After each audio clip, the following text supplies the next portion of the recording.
Welcome back, frozen souls, to Nakora Nights. Oregon in winter isn't just cold. It's silent, heavy, and miles of forest where sound dies before it travels. When the snow falls, roads disappear, trails vanish, and help becomes very far away. Tonight, we're revealing 10 true Oregon winter horror stories, real encounters from snowed-in cabins, frozen highways, and people who went into the storm and realized too late that the cold wasn't the only thing watching them. A car found running in the snow, with the doors still open, footprints that lead into the forest but never come back out, and a cabin window scratched from the outside during a blizzard. These are not made-up tales. These are the stories that survived, even when people didn't. Before we step into the snowstorm, tell me, where are you watching from, and what time is it where you are right now? Because cold feels different after midnight. If you're brave enough to freeze with us, hit like, subscribe, and comment below. I survived the winter. Now, turn up your volume, lower your lights, and whatever you do, don't look outside if you hear footsteps in the snow. This is 10 Untold, most disturbing true Oregon winter horror stories. Let's begin.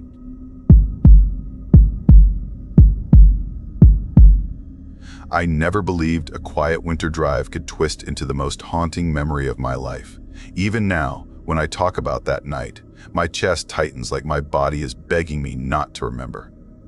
But I have to tell it, every moment and every feeling, or it will keep clawing at the back of my mind forever. My name is Clara Jennings, and I work as a social therapist for troubled teens.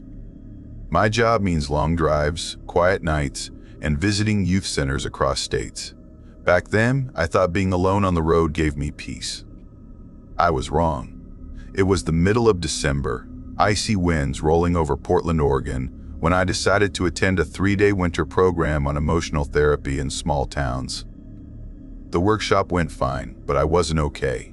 I had just ended a 5-year relationship that died slowly, like a candle that refuses to go out but gives no warmth. My ex never hit me or shouted, but his silence was louder than any storm. When he finally left, I felt free but hollow. After the workshop, I stayed one extra night in Portland just to clear my head. I walked through snowy streets, watched strangers laugh under Christmas lights, and felt the strange ache of being invisible among happy faces. When I woke up the next morning, I packed my car with the same thought circling in my head. Maybe the drive home would wash everything clean. The air was sharp and white, roads stretched long and empty, and the forest looked like sleeping giants buried under snow. I played soft music, humming to myself, feeling the world drift by. By the time evening rolled in, the sky turned heavy gray and flakes began to fall again. The radio signal flickered. I was somewhere near Highway 26, heading east out of the city. The road sign said 30 miles to Timberline Junction. I was getting tired, but the highway was too quiet, like the world was holding its breath. When I saw a faded sign that read Pine Hollow Rest Stop, 2 miles, I decided to pull over. I figured I'd stretch, use the restroom, maybe grab a snack from my bag. Just a short break before the last few hours of the drive, but when I turned off the main road, the silence thickened. Snow crunched under my tires, and the lights from the small building flickered weakly through the dark. Only 2 cars were parked there, a white pickup and a black sedan covered in frost. I parked closer to the building and stepped out. The air hit my face like frozen glass. I walked inside the restroom building. The lights buzzed, the air smelled of cleaning fluid and damp concrete. Nothing strange. When I came out, I saw him. A man stood near the edge of the snowy lot, by the trees. He wasn't moving, just standing there in the dim orange light. His jacket was dark gray, hood up, hands hanging at his sides. He wasn't on his phone, not smoking, not walking, just staring straight ahead. At first, I thought he was looking past me, but when I looked around, there was no one else. That's when I realized his face was pointed right at me. My stomach twisted. I told myself, maybe he's waiting for someone, maybe he's resting. I tried to ignore it and walked fast toward my car, snow crunching under my boots. My fingers felt clumsy on the keys. I got inside, locked the doors, and turned on the engine. But I couldn't stop myself. I looked up. He was still there, still staring, not blinking. I swallowed hard. The way he stood, it wasn't threatening in the usual way. It was too still, too empty. Like he wasn't just watching me, like he was studying me. I put the car in gear and pulled away, glancing in the rearview mirror. He didn't move an inch, only fading into the snowy dark as my car rolled out of sight. I drove until my eyes blurred from exhaustion. Finally, around 11:40 p.m., I found a small roadside motel outside of a town called Ashbrook. It looked old, but clean enough. The front desk clerk, a sleepy woman with red hair, gave me a key without much conversation. Room 7. Inside, the heater clanked. The carpet smelled faintly of dust, but I was too tired to care. I showered, ate a protein bar, scrolled through my phone, then drifted off. That night, I dreamed of footsteps crunching through snow. Slow, deliberate, coming closer to my window. When I woke up, the heater was silent, and for a second I thought I could still hear those steps outside. But when I peeked through the curtain, the parking lot was empty, pale under falling snow. I shook it off and left early. The day was long, just miles of road and gray skies. By 6:30 p.m., I reached Portland again, home. My small apartment near Hawthorne Street felt warm and safe. I unpacked, made tea, and told myself the man at the rest stop was just a tired traveler, nothing more. But that night proved I was wrong. It started around 2:17 a.m. I was half asleep when I heard a faint sound outside. Not a knock, but a soft shuffle, shoes sliding on my porch. I sat up, my heart hammering. The sound came again. A slow movement. Someone was out there. I crept to the window beside the front door. My breath fogged the glass as I peered out. He was there. The same man, same dark jacket, same still posture, only a few feet from my door. He wasn't knocking, he wasn't pacing. He was just standing there, head slightly tilted like he was listening to something inside my apartment. My body went rigid. I flicked on the porch light. The instant the light hit him, he ran.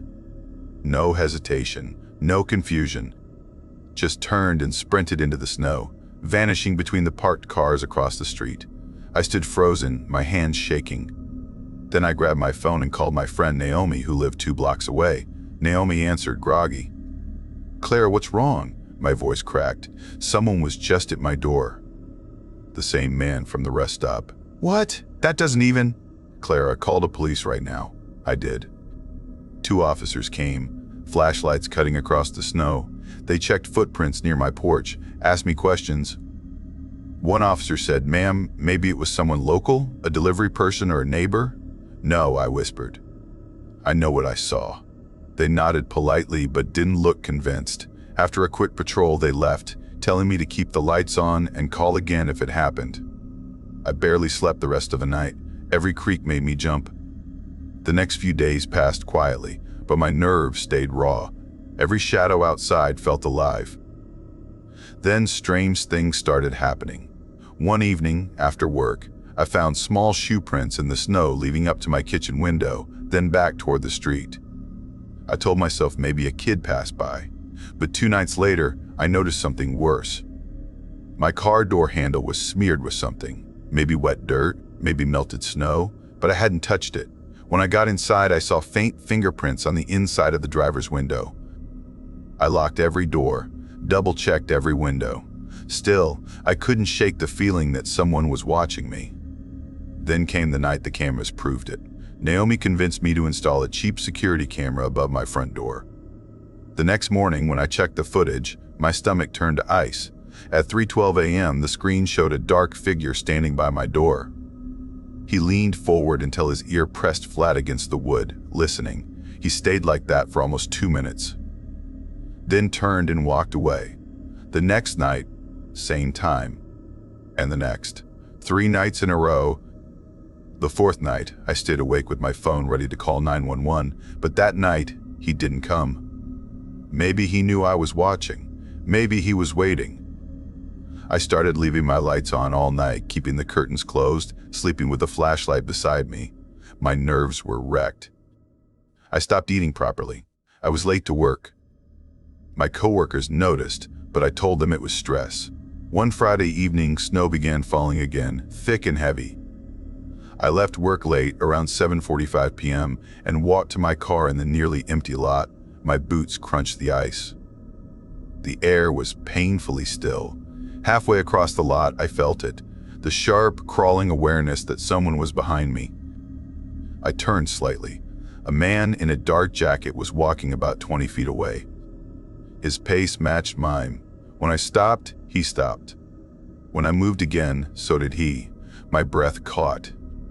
My heart started racing. I walked faster, almost running now, fumbling for my keys. Snow whipped across my face. I reached my car, unlocked it, and slid inside.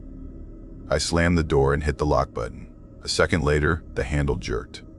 Someone was pulling it, hard. I screamed, kicked the horn, and the sound exploded into the night. I saw him. That same face from the rest stop, twisted in the faint reflection of my side mirror. He yanked the handle once more, then vanished into the shadows between parked cars. Police searched again. No leads, no prints. Nothing on camera except snow and darkness. They promised extra patrols, but I stopped believing in safety after that. Weeks passed. I moved my car closer to the building entrance. I carried pepper spray everywhere. Every sound, every flicker of motion outside made my skin crawl. Then, one afternoon, I went to pick up groceries. As I stopped at a red light, my eyes caught a telephone pole with a missing person poster flapping in the wind. It showed a young man, mid-20s, thin, dark hair, wearing a gray jacket, last seen near Pine Hollow rest stop. My chest tightened. It looked like him. Not exactly. The photo was grainy, but enough that my stomach dropped. The date on the poster was 2 days before my stop at Pine Hollow. The more I stared, the more my thoughts tangled. Was it him? Was he alive when I saw him, or was I looking at something else entirely, something wearing his shape? That night, I couldn't stop replaying it all. His stillness, his stare, the way he knew where to find me. It didn't make sense. I had checked the motel footage later. He wasn't there. No car like his. No trace. So how did he show up at my home hundreds of miles away? How did he know? The police eventually took the camera footage but never called back. Life went on. I went back to work. Snow melted. Spring came. But peace never did. Sometimes I'd hear soft thuds outside my door at night, faint enough to make me doubt myself. Once I woke up to find my front door slightly open, the chain still hooked, but the door ajar like someone had tested it and stopped when it caught. Naomi begged me to move, but I couldn't afford it. Instead, I bought heavier locks and a second camera. Still, I never truly felt alone. One late evening, I sat by the window with tea, watching the snowfall. The street was quiet. My reflection stared back. Tired, pale, older somehow. Then, for just a second, I saw movement behind me in the glass. I turned, heart pounding. Nothing. But the tea in my hand rippled, the faint vibration of a floorboard creaking somewhere deeper in the apartment. I wasn't sure anymore which scared me more, the thought that he might come back or the thought that he already had. It's been months now. I moved to another side of the city, near the river. I don't tell people what happened. When I drive at night, I avoid rest stops, avoid looking in mirrors too long. But sometimes, on long winter highways, when the snow starts to fall thick and the world goes quiet, I glance up and swear I see a shadow in the reflection of my rearview mirror. Maybe he was just lost that night. Maybe he followed me by mistake. Or maybe he found something in me that night in the snow, something broken he recognized and decided he wasn't finished yet. I still wake up some nights thinking I hear breathing at my door. I still check the locks twice, sometimes 3 times, and every time I drive past a rest stop sign, I feel that same chill crawl up my spine. Because the road doesn't forget. It remembers the ones who walked it, the ones who stared too long, the ones who never left, and sometimes the ones who shouldn't have followed you home. I never believed the snow could hide screams. That night in Eugene, Oregon, it did. Back then, I was 24, a part-time nursing student working graveyard shifts at a local cafe off Franklin Boulevard. The cafe sat between a gas station and a pawn shop, the kind of place that smelled like burnt espresso and exhaustion. I used to tell myself that winter nights felt safe. The world slowed down, everyone stayed inside, and the snow muffled everything ugly. My best friend Mariah didn't agree. She said quiet didn't mean peace, it meant something was watching. We had been inseparable since sophomore year of college. She was bold, loud, and magnetic, while I was the observer, the calm one. She believed in energy, in signs, in listening to the gut. I believed in caffeine and logic. Still, when she suggested a winter road trip to reset our burnt-out souls, I agreed. She said we'd drive from Eugene to the coast, stay 2 nights in a rental cabin near Florence, and clear our heads. It sounded perfect, harmless, a break from the constant hum of work and assignments. We packed light hoodies, leggings, a disposable camera, and a playlist titled Winter Madness Vibes. The snow had started early that year, painting the city in ghostly white. The streets glowed under orange streetlights, the air sharp and freezing. We left at 7:45 p.m., Mariah in the passenger seat of my rusted silver Subaru, humming along to some old indie song. For a while, everything felt peaceful. But peace doesn't last long when something's waiting in the dark. Halfway down the highway, the snow grew thicker, swirling like ash in our headlights. We passed through a stretch of forest so dense it felt like driving through a tunnel of shadows. Mariah was half asleep, her head against the window when she murmured, "You ever feel like someone's following us?" I laughed it off. "You watch too many true crime podcasts." She didn't laugh. "No, I'm serious. That black SUV behind us. It's been there since the last town." I glanced in the rearview mirror. Headlights glared through the storm, matching every turn I took. When I slowed down, it slowed too. When I switched lanes, so did it. My stomach tightened. "Maybe it's coincidence," I said. But my voice trembled. Snow crunched under the tires, and the road narrowed. We were alone, miles from the next exit. The SUV stayed behind us, just close enough to make my pulse race. I tried to focus on the road, but every second the lights burned into my thoughts. Then, out of nowhere, the SUV blinked its high beams twice and turned off into a side road. Relief flooded me, but it didn't last. The quiet after felt wrong, like the world was holding its breath. Mariah exhaled shakily. "Told you that was weird." "Yeah," I whispered, "but it's gone now." Except it wasn't. At 2:17 a.m., after hours of driving, I could barely keep my eyes open. The snowstorm had worsened, covering the signs, the world shrinking into white blur. When a glowing blue sign for Cascade Stop Travel Center appeared, I felt pure relief. Food, restrooms, fuel. "Perfect. I need a break," I said. Mariah stretched. "Fine, but we're not staying long." I'm freezing. We pulled into the parking lot, rows of trucks and cars buried in snow, the whole place humming under harsh fluorescent lights. I parked near the front under a bright lamppost. That always felt safest. Mariah stayed in the car while I went inside to grab coffee and snacks. The warmth hit me like a wave, the air thick with cheap fries and diesel fumes. The cashier looked half asleep. When I came back out, Mariah was scrolling on her phone, music low. "You good?" she asked. "Yeah, just exhausted." I leaned back in the seat, wrapped my hoodie tight, and said, "Wake me in 20 minutes. She nodded, yawning. "Sure." I don't know how long I slept. But something pulled me awake. A sound, faint but distinct. Crunch. Footsteps. Someone was walking around our car. I froze. The snow outside glowed under the lamplight, and through the fogged window I saw a shape. A man. Mid-30s maybe, bundled in an oversized coat, a beanie pulled low. He was pacing near the passenger side, glancing toward our car. Then he turned his head and saw me. He smiled, then walked straight toward my window. Mariah jerked upright beside me. "What the hell?" The man tapped the glass, his breath clouding the window. "Hey, sorry to wake you," he said, voice oddly calm. "My truck won't start. You mind giving me a jump?" I blinked, still half asleep, caught off guard. Yeah, maybe." Mariah grabbed my arm. "No, don't." The man smiled wider, teeth too white against the dim light.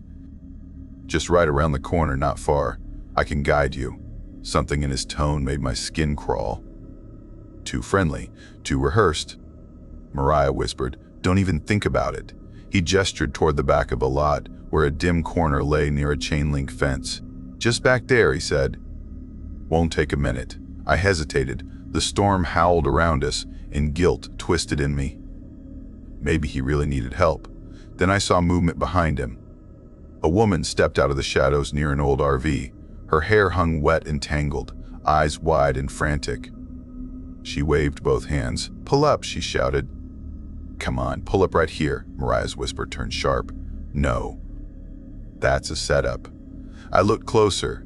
Between the RV and a broken-down truck was a narrow space, just enough for one car. Tight enough to trap us.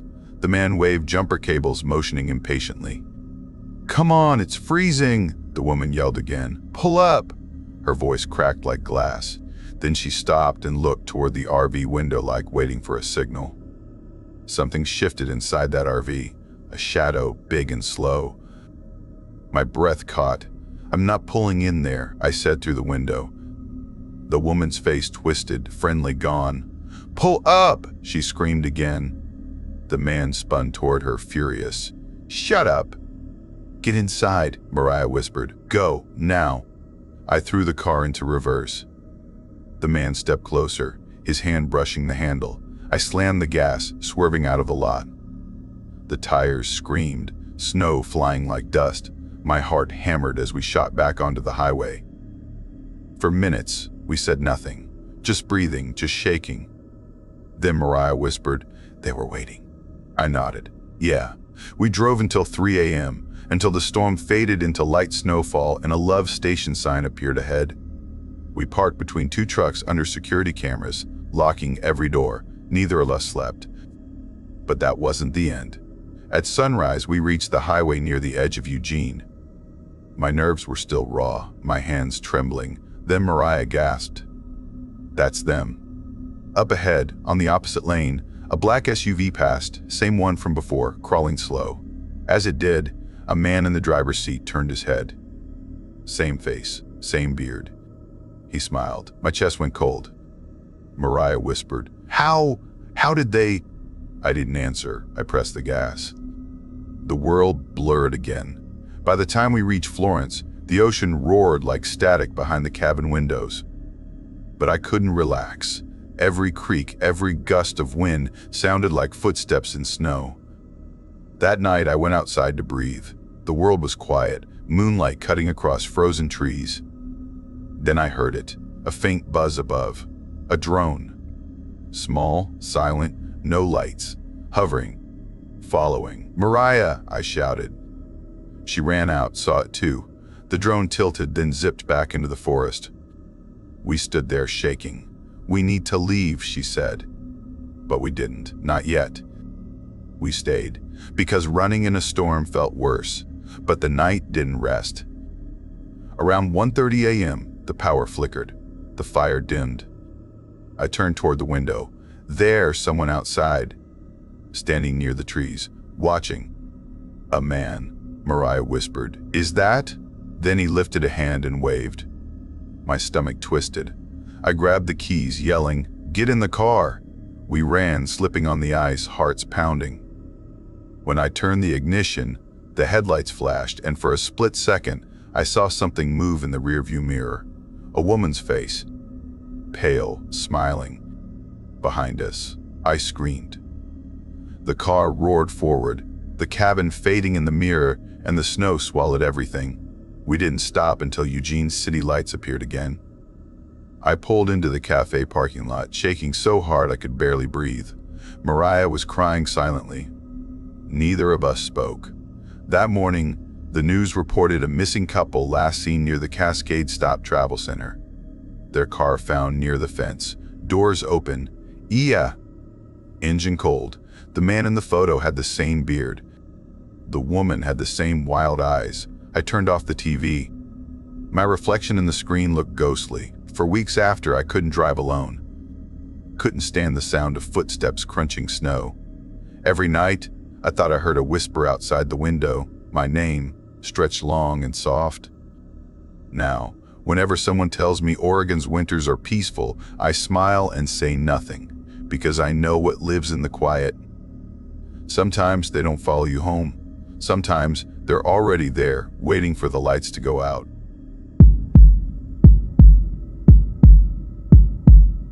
I always thought long road trips could fix what silence never could. The loneliness, the burnout, the slow sinking feeling that my life in Salem, Oregon was folding in on itself like a cold shadow.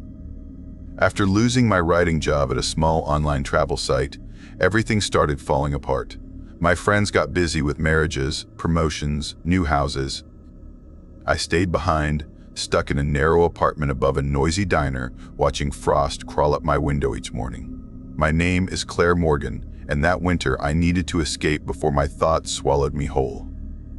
I told my mom I was taking a solo drive east, through the snowy highways, down to visit my college friend Emma in Crescent Ridge, near the base of the mountains. She cried when I packed my car. "Claire, just call me every few hours, please," she said, her voice trembling through the phone. "You know how those Oregon highways get after dark." I'd laugh then. "Mom, I'll be fine. People do solo trips all the time," but deep down something twisted in my stomach. A pressure under the ribs, sharp and strange, like something was waiting for me out there. Snow fell thick as I left Salem, painting the road silver under the headlights. The car heater coughed weak warmth while the radio played old songs I hadn't heard in years. Each one carried a memory I didn't want to touch. The farther I drove, the fewer cars I saw. By 8:45 p.m., only the whisper of tires on snow and the soft hum of the engine kept me company. I told myself the quiet was peaceful, not lonely, but the silence began to feel heavy, alive somehow. A blue sign flickered in the distance. Rest area, 1 mile. I checked the clock. It was 1:23 a.m. My eyes burned from the drive, my hands stiff from gripping the wheel. I hadn't eaten since afternoon, and the coffee in my thermos had gone cold. One quick stop, I told myself. Just a bathroom break, maybe stretch my legs. The highway curved, and the rest area appeared between the trees, buried under layers of snow. The parking lot was cracked, lamps dim and buzzing, no other vehicles in sight. I hesitated, heart thumping. Then I pulled in. The air outside bit through my jacket. My boots crunched through frozen slush. The building stood small and square, a faded sign reading, "Welcome Travelers." I grabbed the small can of pepper spray my mom made me keep in the door pocket, held it tight as I walked in. The place smelled of old mop water and rust. The hum of a vending machine filled the silence. Inside the women's restroom, tiles gleamed wet under flickering light. I locked myself in the far stall, finished fast, washed my hands, and splashed water on my tired face. Then came the sound. A heavy step outside the restroom door. I froze. Another step, slow, deliberate, crunching against the snow and tile. My heart hammered so loud I thought whoever was out there could hear it. I leaned toward the entrance, listening. The footsteps stopped, right outside the door. My throat went dry. "Hello?" I called out, trying to sound firm. No answer. Instead, a sudden loud bang rattled the thin metal door. I jumped back. Then another bang, and another. Harder, louder, louder, loosed us. The door shook under each hit. "Hey!" I shouted, voice cracking. "Back off!" My words echoed off the tile, but nothing came back. No laugh. No reply. Only the pounding stopped. Then came silence. Thick, hollow silence that made my skin crawl. A minute passed. Then two. Slowly, I stepped closer. The air smelled faintly metallic again, like old blood. I pushed the door open, hand trembling, pepper spray ready. The lobby was empty. The humming machine still glowed softly. A single moth beat its wings against the buzzing light. The door to the outside stood open a few inches, snow drifting in. I walked out, breath fogging in the cold, no cars. No footprints except mine. No sound but the wind moving through the pines. My pulse raced. I hurried to the car, started the engine, and locked the doors.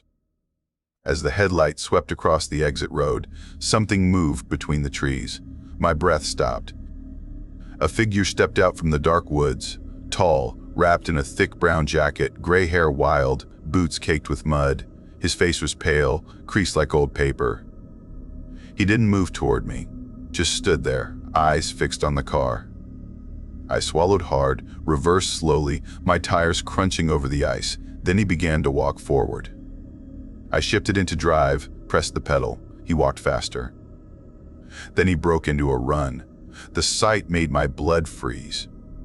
His boots pounded against the asphalt as I hit the gas. The car fishtailed on the snow, straightened, then shot toward the highway entrance.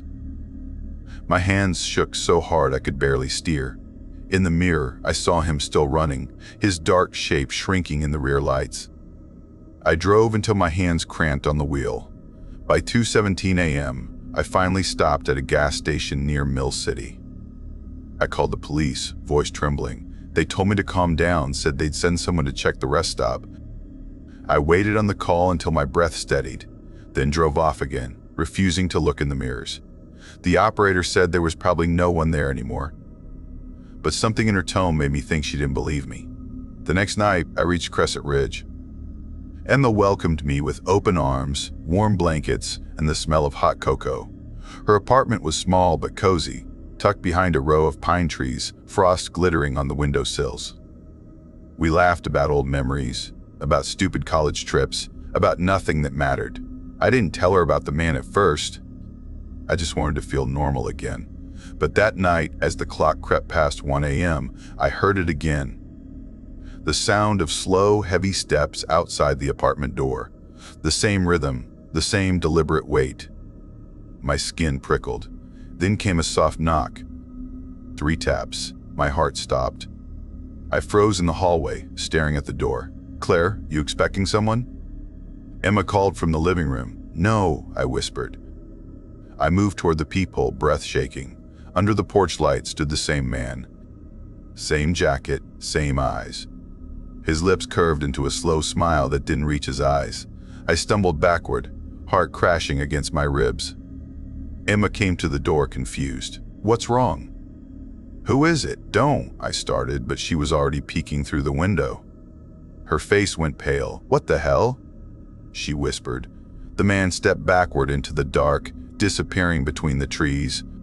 We called the police again. They came, searched the yard, checked the cameras. No footprints, no tire marks. Nothing. The snow outside looked untouched. But I knew what I'd seen. That night, I couldn't sleep. Every creak of the floor, every groan of the wind felt like footsteps outside the window. At one point, I looked out and saw faint shapes in the snow, fresh footprints leading straight to the porch. But the gate was locked. I woke Emma, but when she came to look, they were gone. Like the snow had swallowed them whole. The next morning, Emma begged me to stay calm. "Maybe you're imagining it," she said softly. "Maybe it's just trauma from that rest stop." I wanted to believe her, but when I checked my phone later, there was a missed call. No number, just my own number calling me. I froze. Then it rang again. I picked up, breath shaking.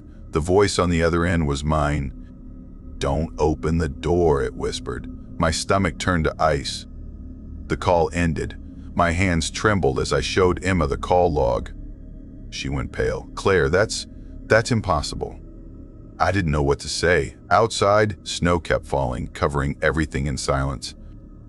Later that evening, we decided to stay up together, watch movies, anything to distract from the fear. But the power flickered at 7:45 p.m., plunging the apartment into half-dark. The heater groaned, the lights dimmed. I grabbed a flashlight, pointed it toward the front door. Something brushed against the glass, a soft tap. Then another, then 3 more, perfectly spaced. My chest tightened. We both froze, listening. Emma whispered, "Maybe it's wind," but the taps came again, slow, deliberate, like knuckles on glass. I forced myself to step closer, shining the beam across the window. The light caught something pale pressed against the glass, fingertips. I screamed, stumbled back, dropping the flashlight. The power flickered again, and in that brief glow of light, a face appeared outside. The same face, watching. The face vanished before Emma could see it. The window was empty again, just a reflection of our own panic. My heart raced so fast it hurt. We locked every door, pushed the couch against the front entrance, and left the lights on. But even the glow felt thin, fragile against the darkness pressing outside. The snow kept falling, heavy and silent, burying the street below in white. The wind whispered through the pines, carrying strange sounds, soft and distant, like a voice calling my name. "Claire," I froze, clutching the pepper spray. Emma shook her head, whispering, "That's the wind, it's just the wind." But we both knew it didn't sound like wind. By 2:13 a.m., exhaustion pulled at my eyes. Emma fell asleep on the couch, curled under a blanket, but I stayed up, staring out the window. The snow reflected faint blue light from the street lamp. Then I saw them again, footprints. Fresh ones, leading from the road straight to our porch. My stomach dropped. I stood, walked closer. The gate was still locked, chained tight, untouched. But the prints didn't stop at the gate. They ended right in front of the door. I whispered Emma's name, but she didn't wake. I stared at those footprints until my breath fogged the glass. Suddenly, the motion light outside flicked on. My pulse spiked. I leaned forward, searching the yard. Nothing moved. No figure, no shadow, no sound. Then, faintly, the light above the porch began to buzz. The bulb flickered once, twice, and then went out. The world outside turned completely black. A second later, something scraped against the window. A slow drag, like metal against glass. I stumbled back, covering my mouth. The scraping stopped. Then came 3 quiet taps on the front door. 1, 2, 3. Emma jolted awake. "What was that?" she whispered. I couldn't speak. The tapping came again. Louder, slower. We sat frozen. My phone buzzed suddenly, lighting up my lap. An unknown number flashing across the screen. I answered with trembling fingers.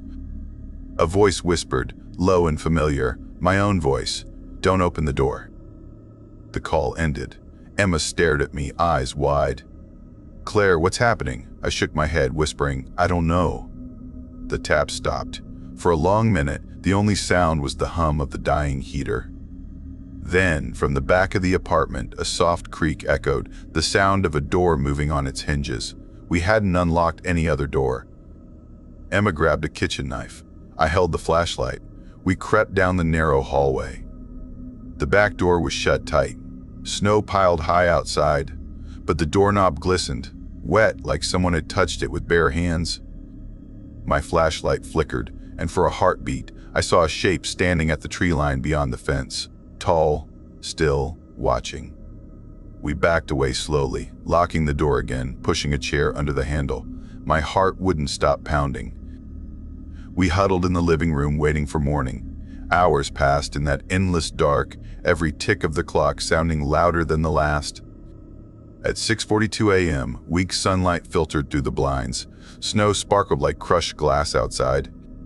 The footprints were gone, erased completely. I stepped outside carefully, scanning the yard. Only untouched snow. But something caught my eye. A single rusted key lying in the snow by the porch, not ours. I picked it up. Cold metal, heavy, old-fashioned. We called the police again, showed them the key, the call log, everything. They looked concerned but unconvinced. Maybe prank calls. Maybe hallucinations. They promised to patrol the area. But deep down, I knew they wouldn't find him. That night, Emma went to stay with her sister in Portland. I told her I'd be fine, but the truth was, I didn't want her anywhere near me. Whatever this was, it was following me, not her. By 9:17 p.m., the apartment was silent. The snowstorm outside had grown wild, wind howling through the eaves. I sat by the window, every light in the house on, clutching my phone. It rang once, my number again. I didn't answer. Then a text came.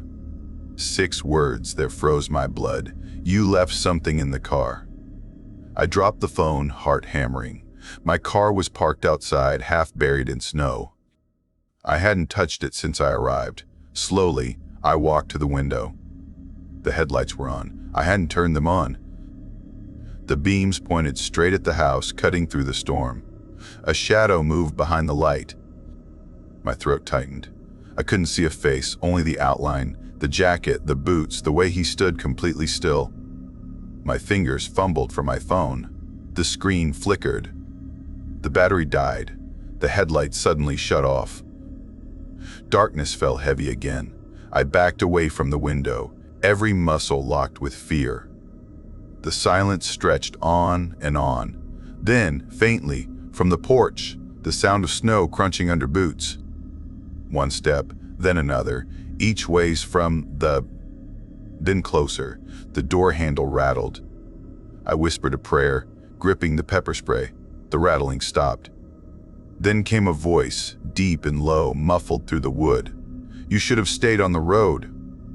My knees nearly gave out. The voice faded, and all I heard was the wind. I stayed like that, frozen, until the first gray light of dawn crept through the blinds. By morning, there was no sign of anyone. No footprints, no key, nothing. Only my car, covered in snow, the door slightly open. I forced myself to look inside. The seats were wet, as if someone had sat there all night. My breath hitched when I saw what lay on the dashboard. A small photo. It was me, standing at that rest stop 2 nights before, my face turned toward the bathroom door. I dropped it, stumbling back. My vision blurred with panic. I didn't remember anyone taking that photo. There had been no one there. I left Crescent Ridge that same morning. I didn't stop for gas, didn't stop for food. I just drove, hour after hour, until I reached Salem again. My mom cried when I showed up. I told her everything. She believed me, maybe because she saw the fear still stuck in my eyes. I moved back in with her, quit traveling altogether. I found a small job at a local bookstore, something quiet, something normal. But nothing felt normal anymore. Weeks passed. The snow melted. Life tried to return. But at night, when the streets went quiet, I still heard it. Faint knocks somewhere in the distance. 3 soft taps, like a memory refusing to fade. Sometimes I wake up and find my phone light blinking, showing a missed call, always from my own number. And once, just once, I looked out the window near dawn and saw footprints again, fresh, leading straight to the porch. The gate was locked. The world was silent. I stood there, heart pounding, and whispered into the dark, "What do you want from me?" No one answered. But in the reflection of the window, behind my own face, I saw another shape, standing close, too close, and smiling. I screamed and turned around. No one was there. Now I keep the lights on every night. I don't drive after dark anymore. But sometimes, when the snow falls just right and the streets go empty, I swear I hear him walking somewhere near. Slow, heavy steps, never hurried, never lost, as if he knows exactly where I am.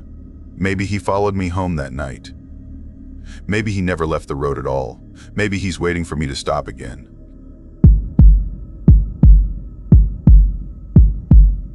I never meant to talk about that winter.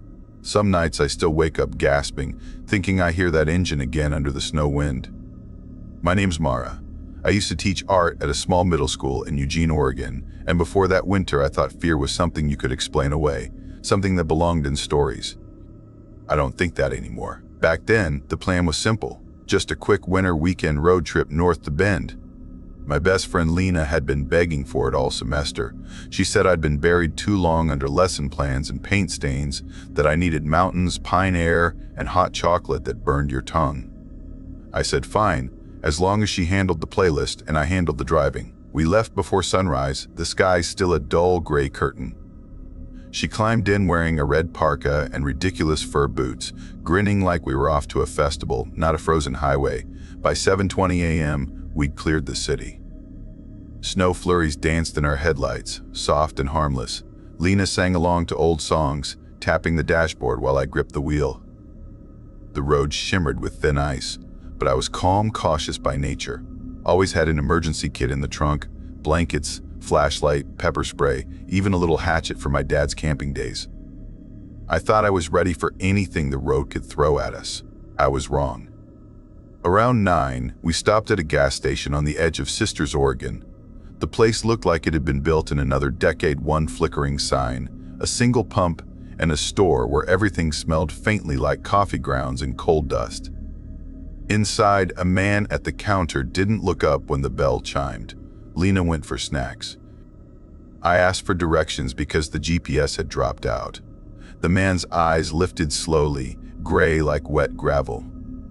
He said the highway ahead was clear, but his mouth twisted oddly before he added, "You might want to keep to daylight. Roads get lonely out there." I smiled politely, thanked him, and left, though something in his tone made my stomach tighten.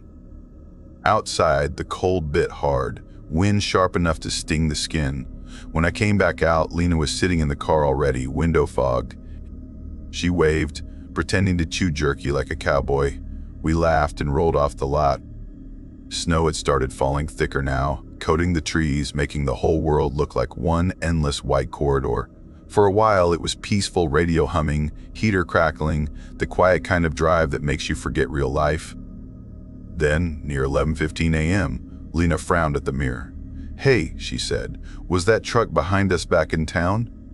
I glanced. A gray pickup, maybe 20 yards back, headlights dim. I didn't recognize it. Could be.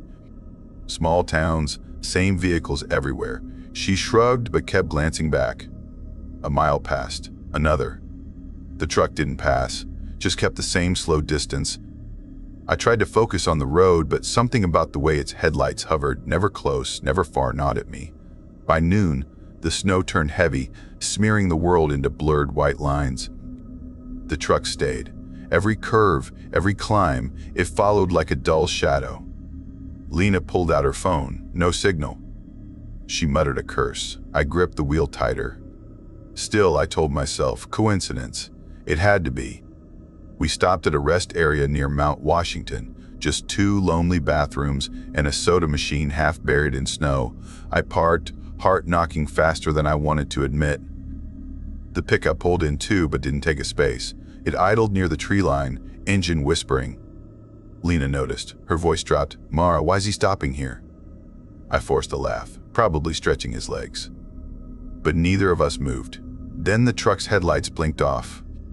Only the shape of it remained, a hulking shadow in the flurries. We climbed out together, walking fast toward the restroom, pretending we weren't scared. Inside, the pipes groaned and the air smelled like rust. When we came back out, the truck was gone. Relief fluttered through me, thin and shaky. "See," I said, "just coincidence." But the way Lena looked at the empty road said she didn't believe it. By 2:17 p.m., we were deep in the mountain pass, radio silent now, snow thick enough to blur signs. Then, at a curve near a ridge, we saw it again, the same gray pickup, behind us, half hidden by snowfall. My chest felt like ice. Lena whispered, "Mara, don't slow down." I didn't. I pressed harder, tires crunching through frost. The truck kept pace. Every time I thought we'd lost it in the bends, it reappeared. Like it knew the turns before I did. At 3:10 p.m., we hit a detour sign, orange arrows pointing toward a smaller road marked Old Timber Trail. The main route looked jammed with snowplows, so I turned. The truck followed. The smaller road wound between thick firs, branches bending under snow weight. The sun had slipped low, that dim gray light you get before winter darkness swallows everything. I kept checking the mirror. Still there. Still the same distance. My hands trembled. After about 20 minutes, we reached another sign, this one half buried. Road closed, no through traffic. I slowed, unsure. The truck slowed too. Lena's voice cracked. "Please, just turn around." I did, backing carefully. The truck pulled sideways across the road, blocking the path completely.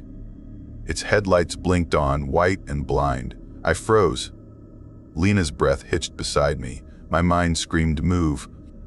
I jammed the gear, turned the wheel hard, and drove straight off the plowed path onto the snowpack edge. The car lurched, tires spinning, but caught traction. I pushed the gas. Behind us, the pickup engine revved. It followed, fast. Snow sprayed like knives in the air. Trees blurred. The road narrowed, no guardrails, just drops and forest. Lena shouted directions, her voice breaking. "He's closer." "He's right there." I could see the glare of his lights bouncing through my rear window. I turned the headlights off. The world went black, except for faint moonlight glinting on snow. Lena screamed, "Mara, no, just trust me," I hissed. The tires bumped, the car rattled. Behind us, the truck slowed. Maybe he couldn't see. I guided us by memory, by instinct. The pickup's lights vanished. We kept crawling for 5, maybe 10 minutes, breath shallow, afraid to even whisper. Then we reached a junction sign dusted in frost, Highway 20 East. We turned and accelerated until the mirror showed nothing but darkness. At 4:25 p.m., signal returned. Lena's phone buzzed. She exhaled shakily, half laughing, half sobbing. We didn't talk the rest of the drive. Not until we reached Bend at dusk, headlights reflecting off fresh snowdrifts.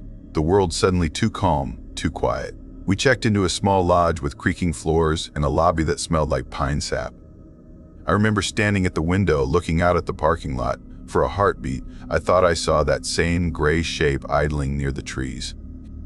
I blinked, and it was gone. Next morning, Lena found a local news update on her phone. 2 hikers missing near Old Timber Trail. Police warning about fake detour signs placed by unknown individuals. Witnesses reported a gray pickup truck seen multiple times near the area. My stomach dropped. The article said the signs had been moved that same night we were on the road. Someone had been leading drivers off the highway deliberately. Someone waiting in the dark. I couldn't breathe. We packed and left town before sunrise, neither of us speaking. The road was empty, snow glistening like broken glass. Around 7:52 a.m., we passed a small ridge and saw a rescue truck pulled over, lights flashing. Men in bright jackets searching the ditch below. I didn't look. I didn't want to. Lena whispered, "What if?" and stopped. I shook my head. We drove on. That night back home, I couldn't sleep. Every time the wind pushed against the window, I heard the low hum of that engine. My dog, Baxter, started growling at nothing near the back door, hair raised, staring into empty dark.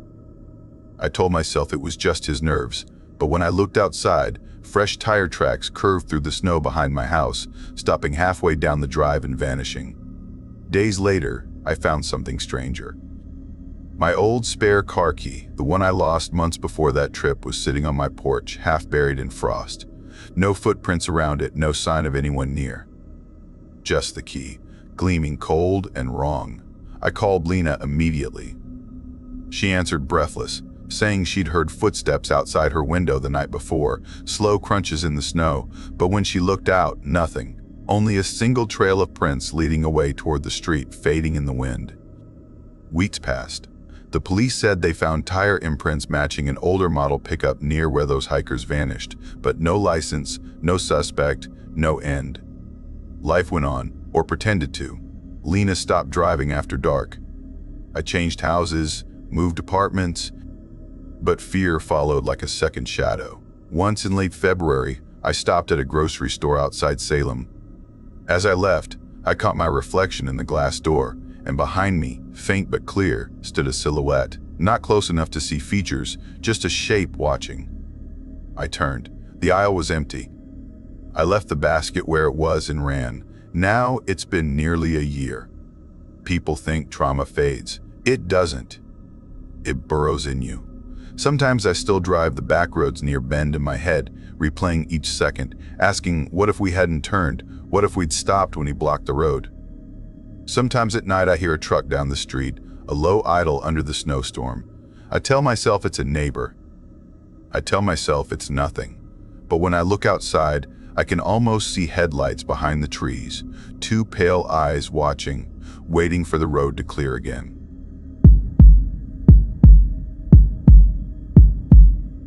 I never thought one winter drive could haunt me forever.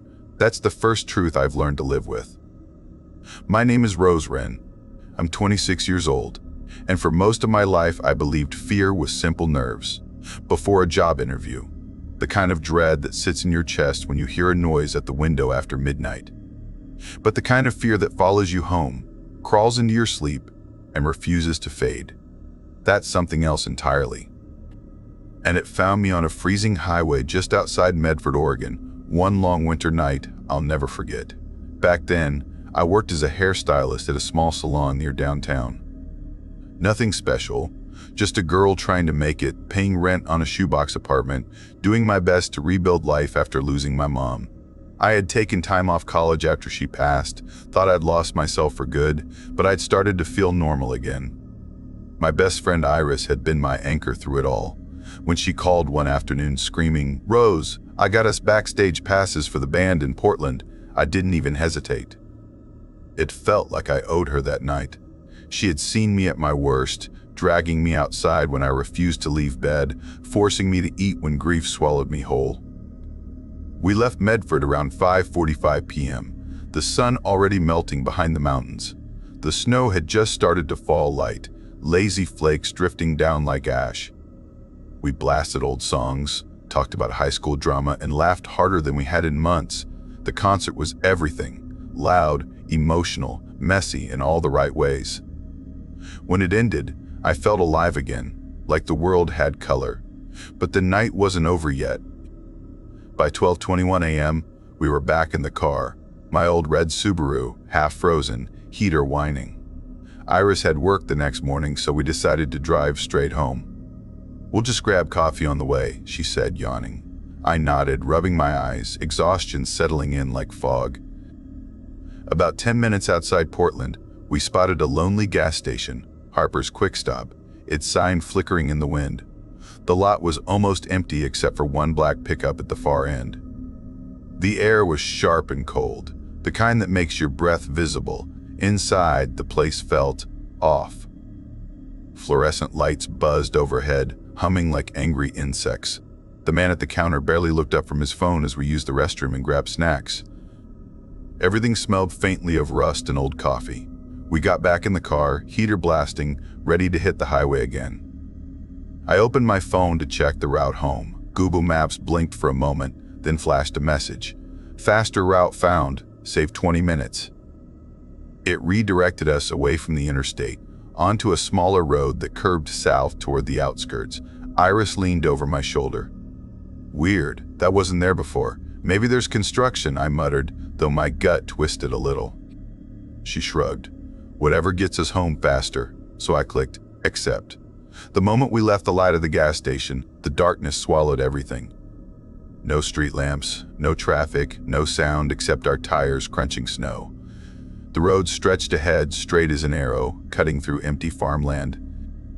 The fields looked wrong, flat and dead, no trees, no fences, just endless white. The snow fell harder, fat flakes spinning in the headlights. "This doesn't look right," Iris whispered. "It's fine," I said, though my chest felt tight. "The map says we're good." The GPS voice spoke again. "Turn right in 4 miles. Those 4 miles felt endless. My eyes burned from staring into the dark. When the turn finally appeared, it wasn't a real road, just a narrow lane half buried in snow. No signs, no markings, lined by what looked like 3 abandoned houses. Every window was dark. The paint had peeled from the walls like dead skin. "You sure about this?" Iris asked, voice small. "It connects to the main highway," I said, forcing a shaky laugh. "Just a shortcut." She sighed. "Then hurry." We drove in silence. The snow thickened, swirling like mist. My headlights caught pieces of broken fences and what looked like an old barn in the distance.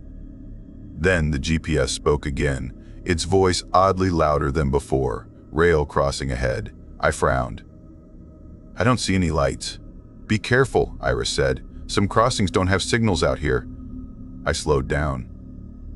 That's when I saw it. The black shape of a train stretched across the road, silent and still. No lights, no movement, no sign of life. Rust streaked its sides like dried blood.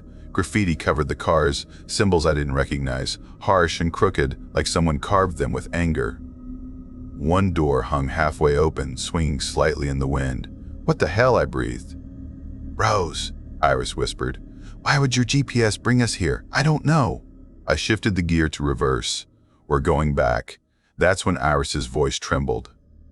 "Rose, someone's behind us." At first, I thought she meant another car. But when I looked into the rearview mirror, my blood froze. Figures stood in the snow behind us. 5, maybe 6. They were tall, thin, hunched, like shadows wearing people's shapes. Their faces were hidden, heads tilted slightly, watching. "What the? Go!" Iris screamed. I hit the gas. The tires spun before catching traction. The car jerked backward, sliding slightly on the ice. One of the figures moved fast, unnaturally fast, rushing toward the car. It slammed a hand on the trunk with a dull thud. Another grabbed the passenger handle, yanking hard. "Why isn't it locked?" I shouted. "It is!" Iris cried, fumbling with her seatbelt. The rear window fogged from our breath in the cold, and in the fog I saw shapes pressing closer. I turned the wheel sharply, tires screaming. Something hit the side of the car, and I didn't look to see what. We sped down that narrow lane, back toward the main road. "Rose," Iris sobbed. "That wasn't random. They were waiting." "I know." When the highway lights finally appeared ahead, I pushed the car until the engine roared. My hands shook so badly I could barely keep it straight. We didn't stop until we reached the same gas station we left earlier. Inside the car, silence hung heavy. Iris stared out the window, her face pale, lips trembling. I turned off the engine. The ticking sound of the cooling metal filled the air. My phone buzzed in the cup holder. It was a text from an unknown number. Just one line, "Turn around." My heart slammed against my ribs. Iris read it over my shoulder, her voice barely a whisper. "Is that a joke?" Before I could answer, headlights flared behind us, bright, blinding. A car had pulled into the lot, its high beams flashing again and again. I couldn't see the driver. My hands gripped the steering wheel, frozen. Then, as suddenly as it appeared, the car backed out and drove away. We sat there for what felt like forever. I finally opened the map app again. The route had changed back. No shortcut, no side road, just the regular highway, and the crossing. It wasn't marked at all. It was like it never existed. Iris turned to me, voice shaking. "You left your phone in the car when we went inside, right?" "Yeah." "Then someone could have changed it." Someone could have been watching. The thought made my stomach twist. I remembered the black pickup in the corner of the lot, the man inside who never came out. My phone buzzed again. Same number, same message. "Turn around." I dropped it. "We're leaving." We drove all the way back to Medford, not speaking. The snow fell heavier the closer we got. My apartment parking lot was buried under white, the street silent. Iris hugged me tight before leaving, her eyes wide with fear. I'd barely slept that night. Every creak, every gust of wind made me flinch. Around 2:17 a.m., I heard something outside. I looked through the window. My car sat under a thin layer of snow. At first, it looked normal. Then I noticed it. The snow around it wasn't untouched. Someone had drawn lines through it, curved paths that matched the route we'd driven that night. Every turn, every stop, ending right at my garage door. My phone buzzed once more. "Unknown number, you forgot something." My breath hitched. I stepped back from the window. The streetlight flickered outside, and for a split second I saw a figure standing across the road, half hidden in shadow. It didn't move. It just watched. The next morning, when I checked the car, the snow had covered everything. No tracks, no drawings, no sign of anyone. But I know what I saw. For weeks after, the nightmares didn't stop. I'd wake up hearing footsteps outside, or tapping on the window, or my phone buzzing in the dark. Once, when I finally built the courage to drive again, a black car followed me all the way home, its high beams flashing until I pulled into my driveway. When I stepped out, it was gone. Sometimes I still check Google Maps before I drive anywhere. I don't trust it anymore.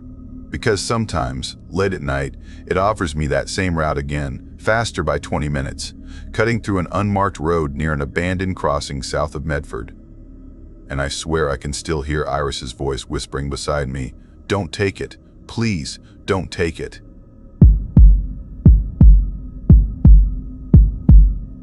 I always thought the last night of my college life would be about laughter, tears, or one final drunken toast to freedom, but I was wrong. The night that etched itself into my bones wasn't about graduation gowns or goodbyes. It was about a winter road, a dead engine, and the stranger whose face still visits my sleep. My name is Mira Dalton, and this is what happened on that drive home through Gresham, Oregon, one freezing winter night. I just graduated from a small college in Spokane, majoring in psychology though. Lately I felt I didn't understand my own mind at all.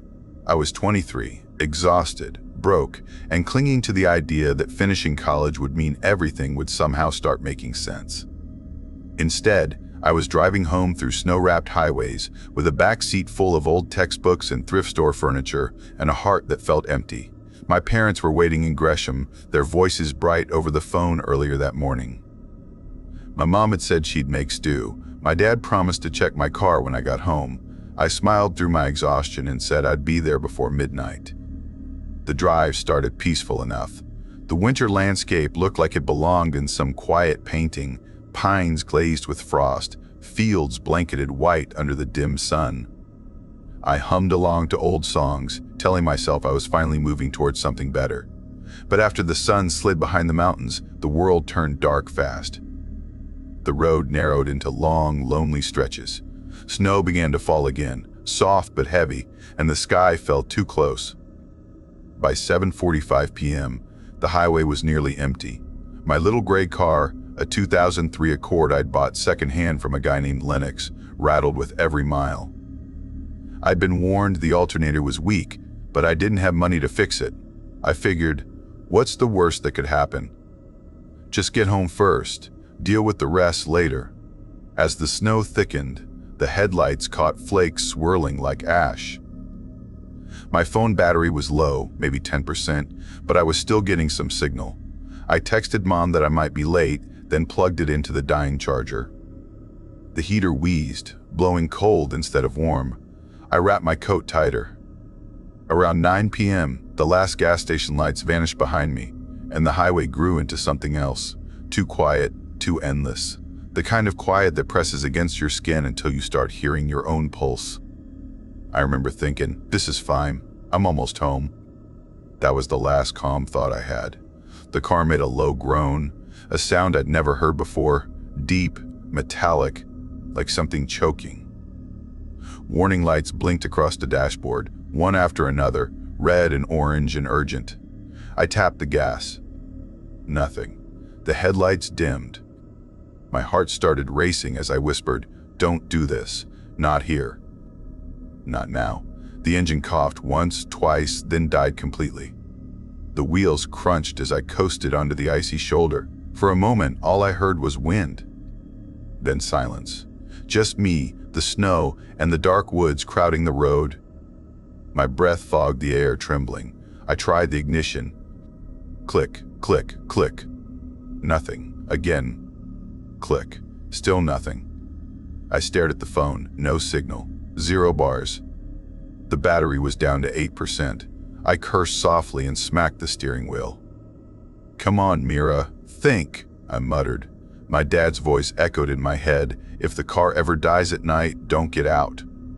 Wait inside. People out there aren't always good people." I laughed nervously to myself. "Yeah, Dad, sure.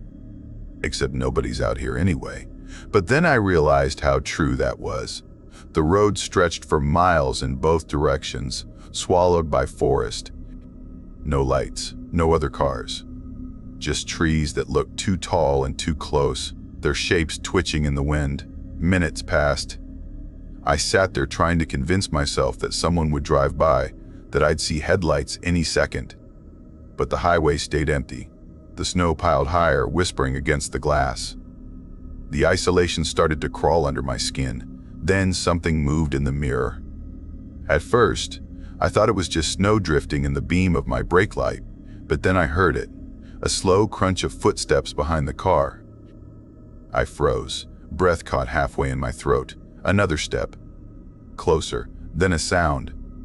A single, sharp hit against the rear window. I screamed before I even turned. My hands gripped the steering wheel so hard my knuckles whitened. Standing just outside, partly swallowed by the dark, was a man. His face was pale under the thin hood of a jacket too small for him, his beard crusted with frost. He wasn't wearing gloves. His hands were raw red, trembling slightly. He leaned forward, staring through the glass. I wanted to shout something, ask who he was, but the words tangled in my throat. He lifted one hand and knocked again. Slower this time, 3 times.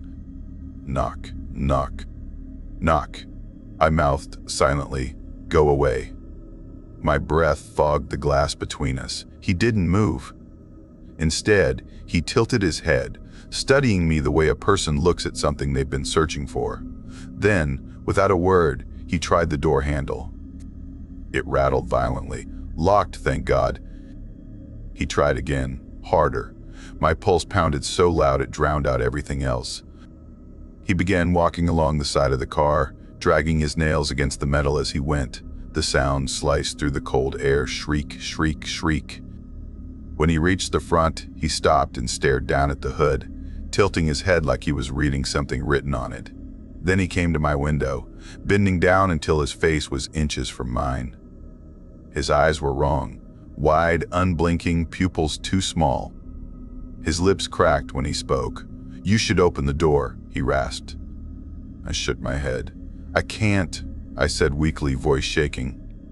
"I'm waiting for someone," he smiled. "If you could call it that. It stretched too far, too slow, like his muscles weren't used to forming the shape." "I found you," he whispered. I slammed my hand on the horn.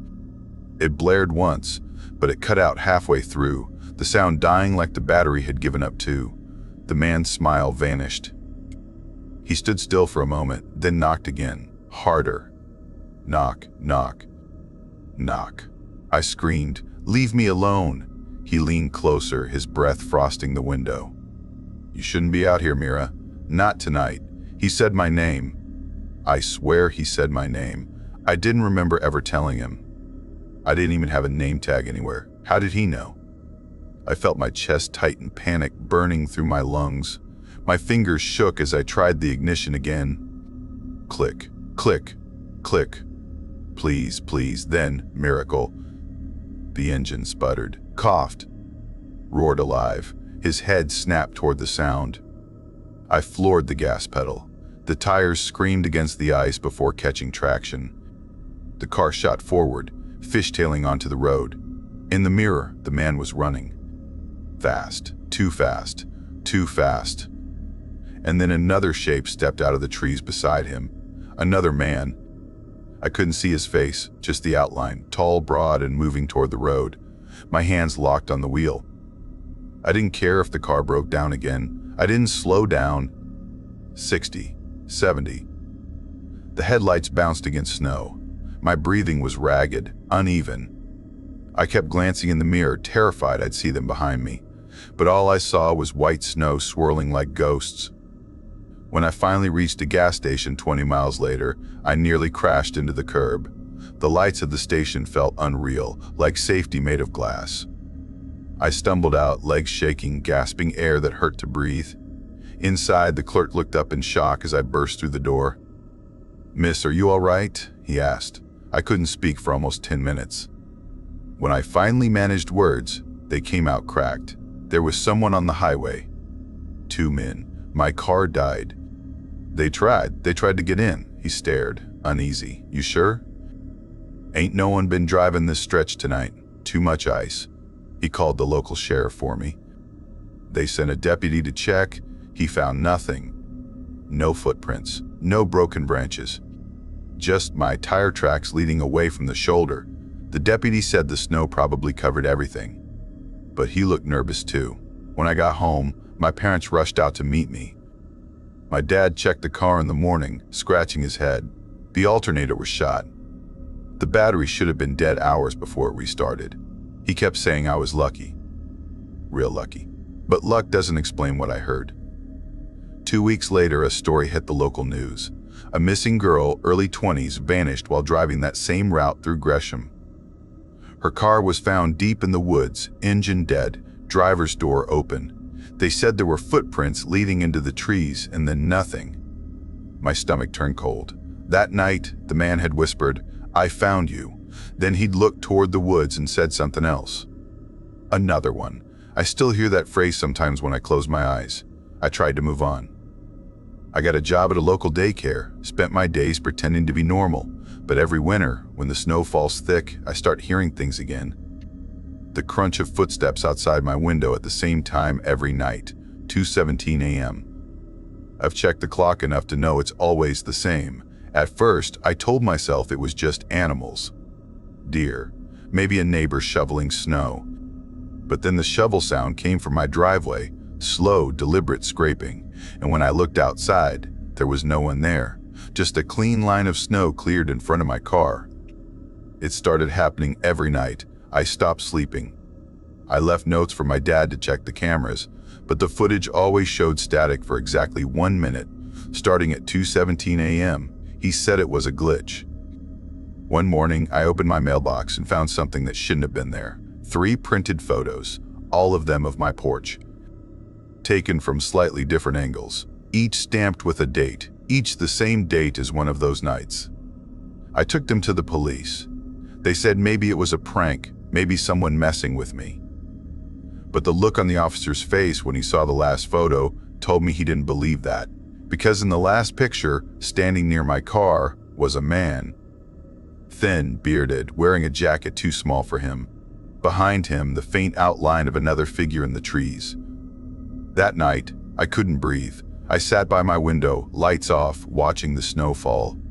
Hours passed. My mind felt stretched thin, like every shadow was alive.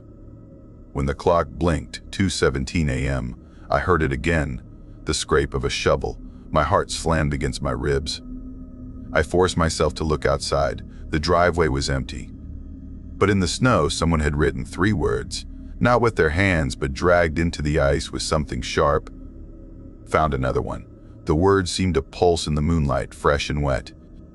I ran to my parents' room, shaking them awake. My dad grabbed a flashlight and went outside, but by then the message was gone, just smooth snow, untouched. He tried to convince me it was exhaustion, stress, leftover fear. I tried to believe him, but I couldn't unsee the way those words had looked, like someone had carved them into my life. For days, nothing happened. I started thinking maybe it was over, maybe I'd imagined it all. Until one evening when I was driving home from work, I saw a figure standing by the edge of the woods near my street. Same shape, same stillness. He didn't move, didn't wave, just watched me drive past. I didn't stop. I didn't even look back. But in my mirror, I saw another figure step out of the trees behind him. I don't take that road anymore. I drive the long way now, through the city lights, where there are people and cameras and sound. But I can still feel when winter comes. The air changes. The night feels too quiet. And every time I see snow covering the road, I hear that voice again, raspy, hollow, close to my ear. You should open the door. Sometimes I wonder what would have happened if I had. If I'd listened. If I'd stepped out into that dark stretch of Oregon winter. Would I have vanished like the girl they found later? Or would I have joined the ones who wait in the woods? Maybe both. Last week, I got another envelope in the mail. No return address. Inside was a photo of a car stopped on a snowy highway, headlights off. My old Accord. The same one I sold months ago to a scrapyard. Only this time, there was a shape standing behind it. A man. His eyes bright even through the grain of the photo. On the back, in small, crooked handwriting, it said, "See you soon." I burned the picture that night, but flames don't kill what's already watching you. Sometimes, when the power flickers, I catch my reflection in the window and swear I see movement behind me, like something waiting just outside the frame. The sound of that knock, slow and patient, still echoes in my head. Knock, knock, knock. And each time, a voice whispers through the glass. Found another one.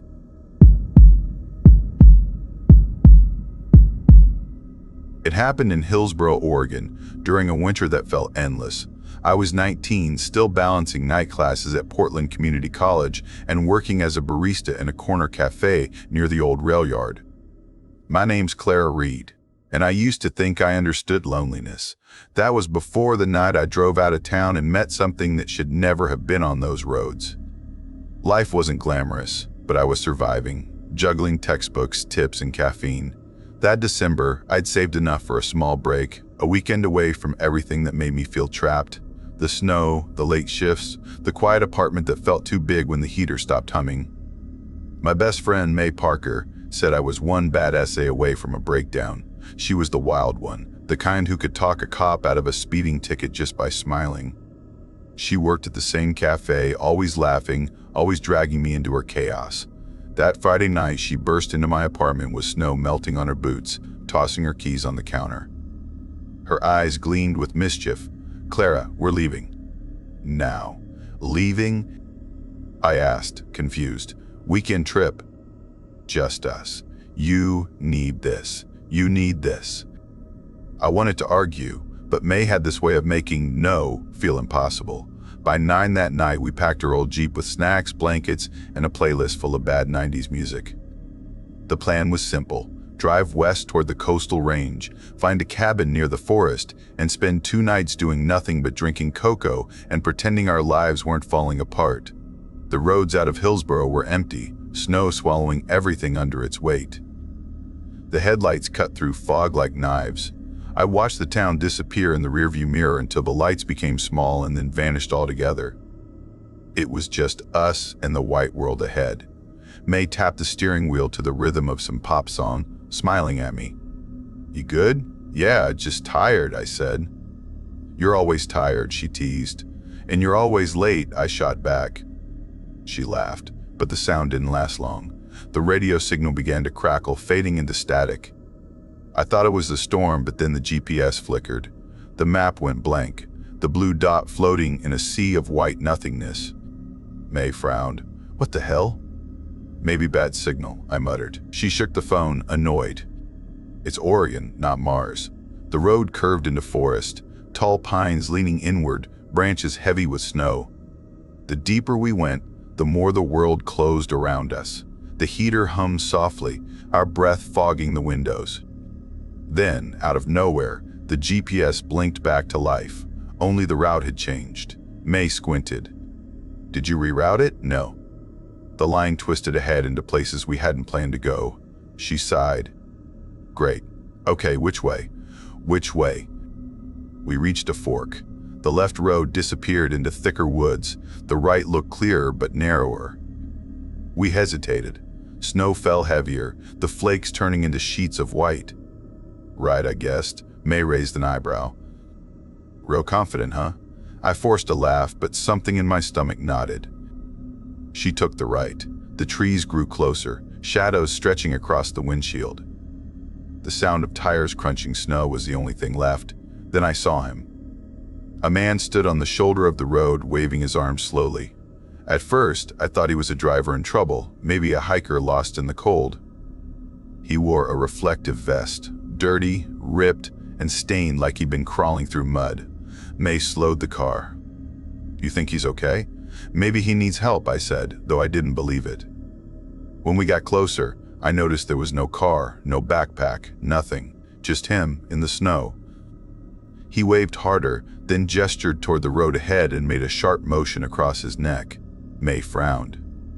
"That's creepy. Let's just go around him." Before I could answer, he stepped closer, shouting something we couldn't hear. May lowered the window a little. "You all right?" she asked. His eyes met hers, wide and bloodshot. His voice cracked through the wind. "Don't go that way, please." "What's ahead?" I asked quietly. He didn't answer, just looked past us into the woods, like something was hiding there. Then, before we could react, he opened the back door and climbed in. May screamed, "Hey! What the hell are you doing?" The man slammed the door shut, breath ragged, his body shaking. "Drive," he said. "Please, just drive." May looked at me, terrified. "What should I?" "Drive," I whispered. She hit the gas. The Jeep slid forward. He sat behind me, his clothes reeking of wet dirt and rust, hands trembling on his knees. "Thank you for stopping," he said hoarsely. "Most don't. Who are you?" May asked, voice trembling. He ignored the question, staring through the fogged window. "You're on the wrong road. We were going to turn around," I lied. He laughed softly, a dry, broken sound. Yeah, people say that. Before what? Before what? I asked. He didn't answer. His eyes met mine through the mirror, and my chest went cold. You from around here? He asked. No, I said. No, I said. Good, he murmured. Keep it that way. May cleared her throat. Look, we just need to get back to the main highway, okay? He scratched at his arm, leaving streaks of dirt. A mile ahead, there's a pull-off, he said slowly. Don't stop there. Not unless you want to meet them. Them? May repeated. He leaned forward. The ones in the woods. They watched the road at night. I froze. The air felt too thin. May tried to laugh. You're kidding, right? He didn't smile. Silence swallowed the car. Outside, the snow thickened until everything looked the same, white and empty. Finally, May whispered, maybe we drop you somewhere safe. He turned sharply, his face twisting. You trying to get rid of me? No, we just... He leaned between us, eyes dark. You don't get it. You don't stop. Not for anyone. His voice cracked into a whisper. If you see someone waving, you keep driving. That's how they choose you. Then he slumped back, muttering under his breath. May's hands shook on the wheel. I spotted an overpass ahead, half buried in snow. Maybe we can leave him there, she whispered. She pulled over slowly. The man exhaled, fog clouding the glass. Fine, he said softly. This is fine. He opened the door, stepping out into the storm. He turned once more to face us. Leave this road. Don't look back. Don't stop. We sat frozen. Then May pressed the gas. The tires spun, caught traction, and we drove. The man shrank in the mirror until he disappeared into white. Neither of us spoke. Minutes passed. Then we saw it, the pull-off he mentioned. A dirt clearing, half hidden by trees, a narrow path leading into the dark. May slowed instinctively. Is that it? Don't, I said sharply. But I looked. I couldn't help it. Between the trees, something moved. Not fast, just standing there. A figure. Watching us. I felt the air freeze in my lungs. May whispered. You saw that too, right? Yeah, keep driving. She did. The forest thinned, the snow eased, and then the GPS blinked alive again. A new route appeared. May let out a shaky laugh. We're fine now. It's over. It wasn't. My phone buzzed. No signal, but a message appeared. Unknown number. Why didn't you stop? I felt my stomach drop. May looked over. What? I showed her the screen. Her face went pale. Then another message appeared. You should have stopped at the pull-off. A photo followed our car, blurred by snow, taken from the woods. May screamed, slamming her foot on the gas. The Jeep fishtailed, the engine roaring. Don't stop! I yelled. She didn't. We didn't speak again until we hit the main highway. The rain turned to drizzle, and the world felt normal again. But we both knew it wasn't. Back in Hillsborough, May barely talked. I tried to sleep that night, but every creak in the apartment sounded like footsteps. Every gust of wind felt like someone whispering outside my window. Then it got worse. 2 nights later, around 2:17 a.m., I woke to the sound of crunching snow outside. Slow, deliberate steps. I peeked through the blinds. A man stood under the streetlight wearing a mask, blank, pale, smooth. He didn't move, just stared up at my window. I froze, breath shallow. He stayed there. Not minutes, hours. By the time dawn came, he was gone. But footprints dotted the snow fresh, circling my building. I tried to tell May, but her calls went straight to voicemail. Then, at 7:45 p.m. That night, my phone buzzed again. Unknown number. Do you remember the man under the bridge? I felt sick. That evening I went to the cafe, meeting people around. The lights, the chatter, the smell of coffee, it made me feel safe. Until I noticed a man sitting at the far corner table, not drinking anything, not moving, just watching me. He stayed for 20 minutes, eyes never leaving mine. When I blinked, he was gone. That night, I couldn't sleep. I heard scratching sounds on the roof, soft, dragging, like someone walking slowly across it. I told myself it was branches, wind, anything but what it really sounded like. Morning came, and when I stepped outside, there were footprints. Fresh. Human. I packed my bags that day. May's mother called me, crying. May hadn't come home.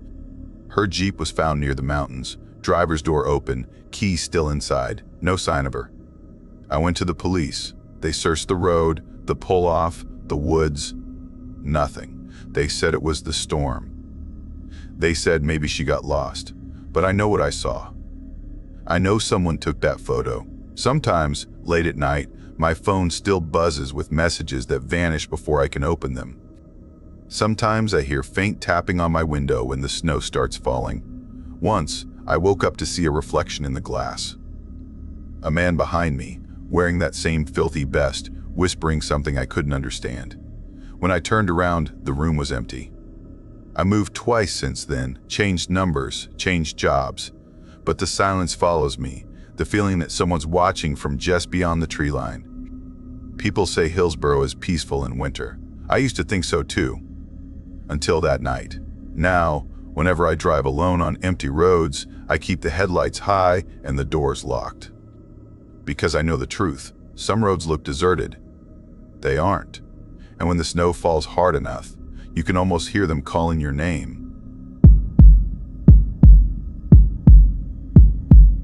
I never liked winter nights in Oregon. Something about the stillness always felt too quiet, too expectant, like the snow itself was listening. My name is Anna, and back then I was 24, a physical therapist who just transferred to Redmond Medical Center. I used to think I was tough working long shifts, driving home on icy roads, dealing with patients who screamed in pain.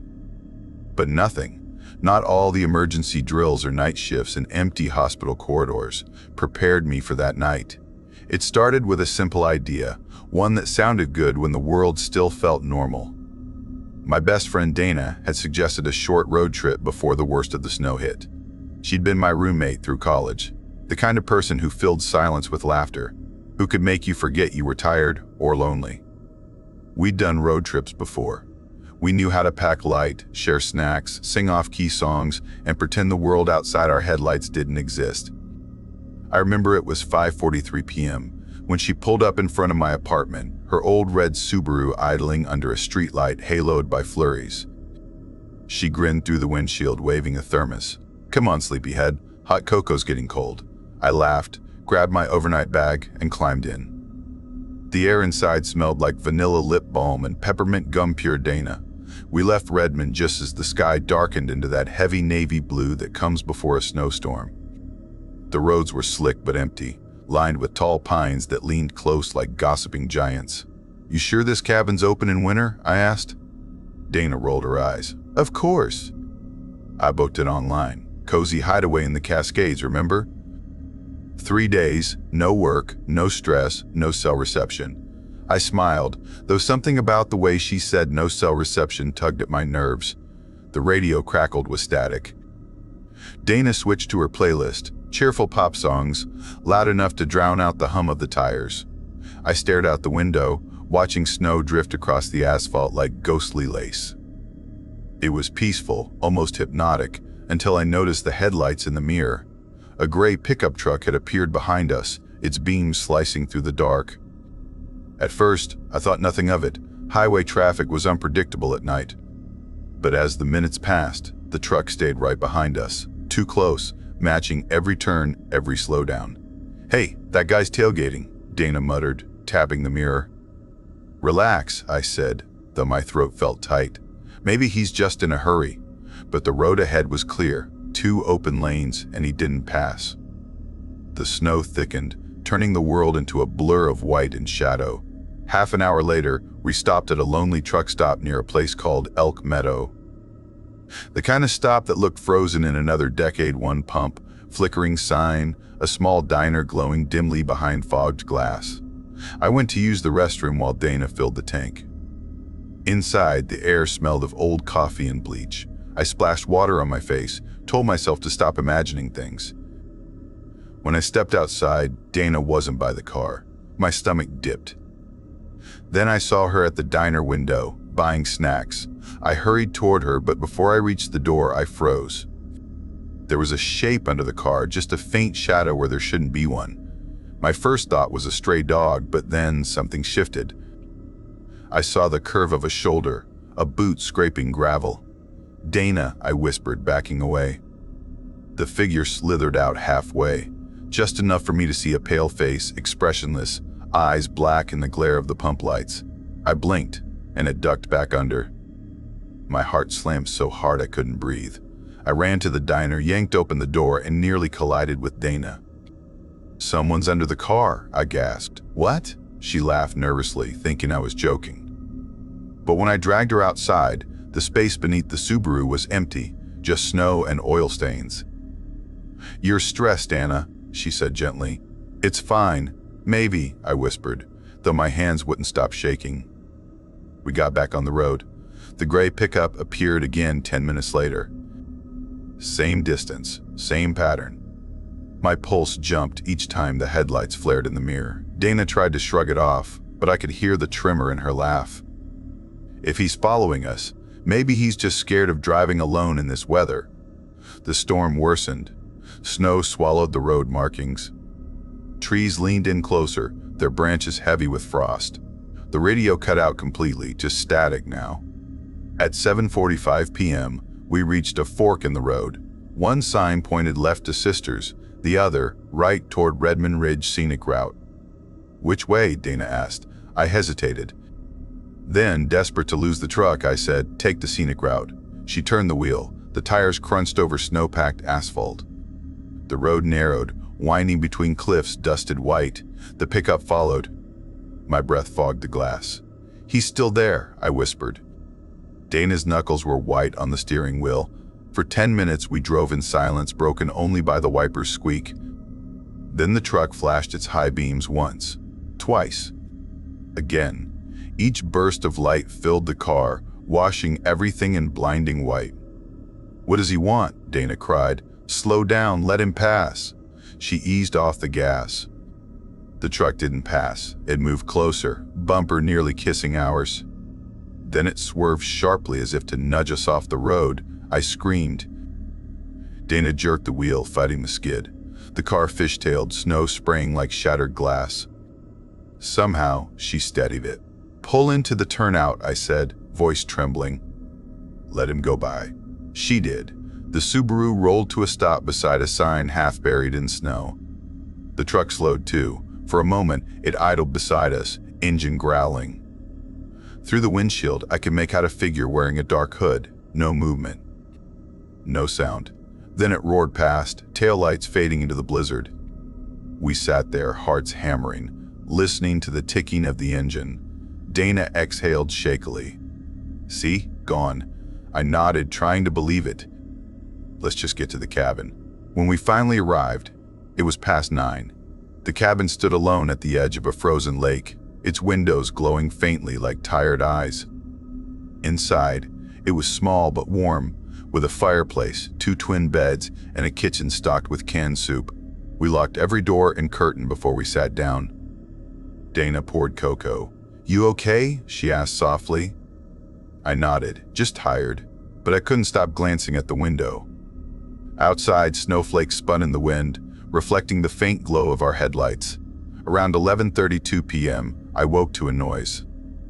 A dull crunch, like footsteps on snow. The fire had burned low, painting the room in orange shadows. I sat up, straining to listen. Another crunch. Then silence. My heart pounded. Dana snored softly from the other bed. I slid out from under the blanket and tiptoed to the window. There was nothing, just white fields under a silver moon. Then movement, something shifting behind the tree line. I leaned closer. That's when I saw it. A face pressed against the glass, pale and still, eyes open too wide. I choked on a scream. When I blinked, it was gone. Dana woke to my panic. We searched the cabin but found nothing, no footprints, no sign anyone had been there. She tried to calm me, but I could tell she was scared too. We pushed a chair under the doorknob, left the lights on, and lay awake until morning. By sunrise, The storm had eased. Dana forced a smile. "Let's just go home." I didn't argue. We packed quickly, our breath fogging in the icy air. The Subaru started on the second try. As we pulled onto the road, I saw something in the rearview mirror half buried in snow near the cabin door.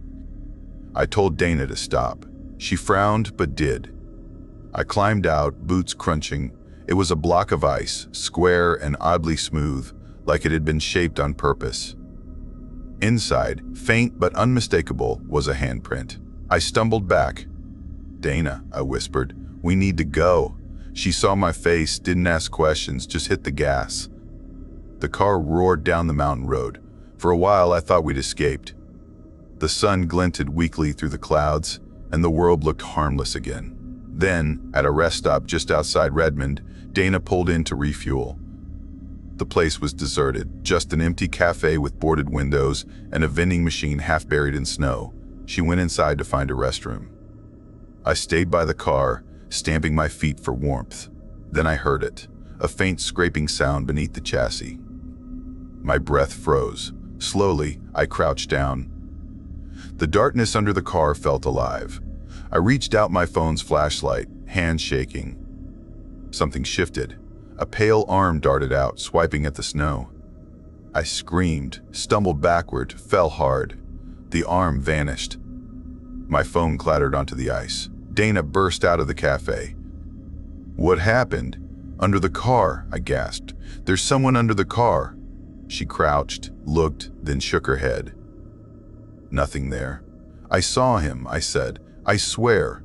She started to argue, but then her face went white. She pointed at the cafe window. I turned. A face was pressed against the glass, gaunt, gray, eyes empty. The window was frosted over, but I could see breath fogging the inside. "That place is abandoned," Dana whispered. We ran to the car and drove, tires spinning on ice. The town's skyline appeared ahead, a smear of gray against the clouds. Relief hit me in a dizzy wave. We'd make it. We had to. We had to. But at the edge of town, near the frozen bridge, the gray pickup appeared again. It pulled from a side road, falling in behind us. Dana cursed, pressing harder on the gas. The road narrowed, flanked by snowbanks taller than the car. He flashed his lights once, then again, then sped forward, ramming our bumper. Metal screamed. I grabbed the dash. Dana fought the wheel, tears streaming. "He's trying to push us off," she shouted. "Don't stop," I cried. "Keep going." The truck rammed again, harder this time. We skidded, spinning sideways. For a second, I saw his face through the windshield, expressionless, hollow, like something wearing a man's skin. Then we hit the guardrail. The world flipped, a blur of snow and metal. When I came to, the car was upside down, steam rising from the hood. Dana was groaning, dazed but alive. I crawled out through the shattered window. The air was bitterly cold. The truck sat a few yards away, engine idling. The driver's door was open, swinging, no one inside. A shadow moved behind the snowbank. I grabbed Dana, half dragging her out. We stumbled toward the lights of a nearby patrol station, maybe a quarter-mile away. Every step felt heavier. I kept looking back, expecting him to appear. We made it to the door just as the sirens started. Officers ran out, pulling us inside. Warm light, voices, safety or so I thought. They listened, nodding grimly. One of them, an older woman with deep lines around her mouth, said quietly, "You're not the first to see him. Folks around these parts talk about a man who hunts travelers on winter roads. Always a gray truck. Always disappears before dawn." My stomach twisted. "So he's real?" The officer's eyes were tired. "Real enough that we find tire tracks. Sometimes cars. Sometimes cars. Not always people." Dana and I stayed there until morning. The truck was gone by the time they searched the highway. No footprints, no sign of anyone, just our wreck and a trail of melted snow leaving into the trees. We left Redmond that day and never went back. But sometimes, when winter comes and the air smells like ice and gasoline, I still see those headlights in my mirror. Last month, I got a postcard in my mailbox. No return address, no message. Just a photo of a snow-covered road in Redmond and a faint handprint frozen in the corner of the image. I don't drive at night anymore. I don't take the scenic routes. But every now and then I hear that same scraping sound under my car, faint and steady, like something waiting.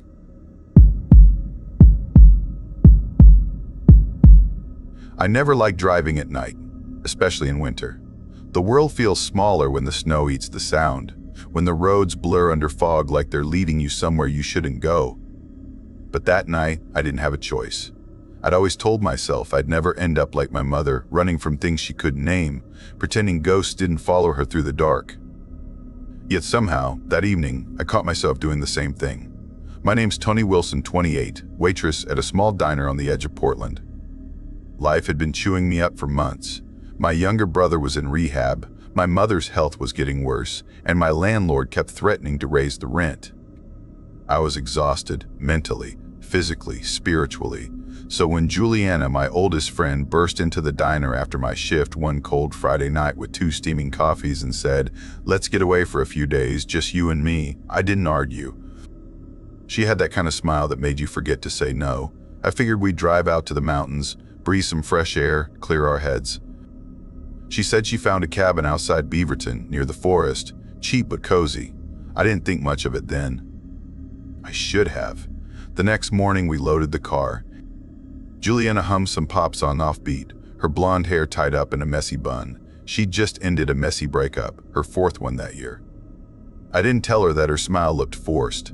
The highway was a ribbon of gray under a sky that couldn't decide if it wanted to snow or cry. The radio flickered between stations as we passed through patches of static. By the time we reached the small roads leading into Beaverton's outskirts, the sun was a pale bruise hiding behind the clouds. The cabin sat at the edge of a frozen lake, surrounded by evergreens that whispered even when the wind didn't move. Inside, it smelled of pine and dust. The kind of place that hadn't seen life in a while. We unpacked, made soup, and watched old reality shows until the light faded. That first night felt peaceful. I remember laughing so hard I cried when Juliana tried to cook pasta and dropped half of it on the floor. For a moment, I forgot everything waiting for me back home, but peace never lasts long in stories like mine. By the second night, something started to feel off. It wasn't anything obvious, just small things. The crunch of snow outside when the wind had stopped, the faint reflection in the window that didn't move when I did. I told myself it was nothing. Rural towns can mess with your head. The quiet is too loud. On the 3rd morning, I found a glove sitting on the hood of the car. It was small, leather, and wet with melted snow. There was a folded note under it. In smudged ink, it said, "Found this by your window." Juliana thought it was some local being nice. But the glove was mine. We laughed it off, but I couldn't stop staring at the trees after that. The air felt heavier, colder. When we drove into town for groceries, I noticed how everyone stared. People in old coats, quiet, watchful. One woman at the gas station looked at me like she wanted to warn me but didn't dare. That night, the phone rang. No number, just static when I answered. Then, at 11:46 p.m., it rang again. A voice whispered, "You forgot something." I hung up. Juliana joked it was a prank. Maybe the rental company double booked and someone was mad we were there. I wanted to believe her, but deep down, I knew better. By Sunday morning, the snow started coming down harder. We were supposed to head back to Portland. Juliana made coffee while I loaded our bags. The world outside was white, endless, silent. We left around 7:45 a.m. She drove first. We sang along to the radio, tried to ignore the way the forest pressed close to the road. Everything looked the same. Trees, snow, more trees. Then the GPS started to glitch. It kept saying recalculating, rerouting us through smaller and smaller roads until the pavement turned into ice. By the time Juliana got tired, the sky had gone dark gray. I took the wheel. The road narrowed into a lonely stretch that seemed to go nowhere. The snow felt thicker now, swallowing the headlights. Juliana dozed off beside me, her face half hidden in her scarf. That's when I saw the headlights behind us. At first, they were distant, faint through the storm. Then they grew brighter, closer, too steady. Every time I slowed down, they slowed too. Every time I sped up, they matched. It went on for 20 minutes. My stomach knotted tighter with every mile.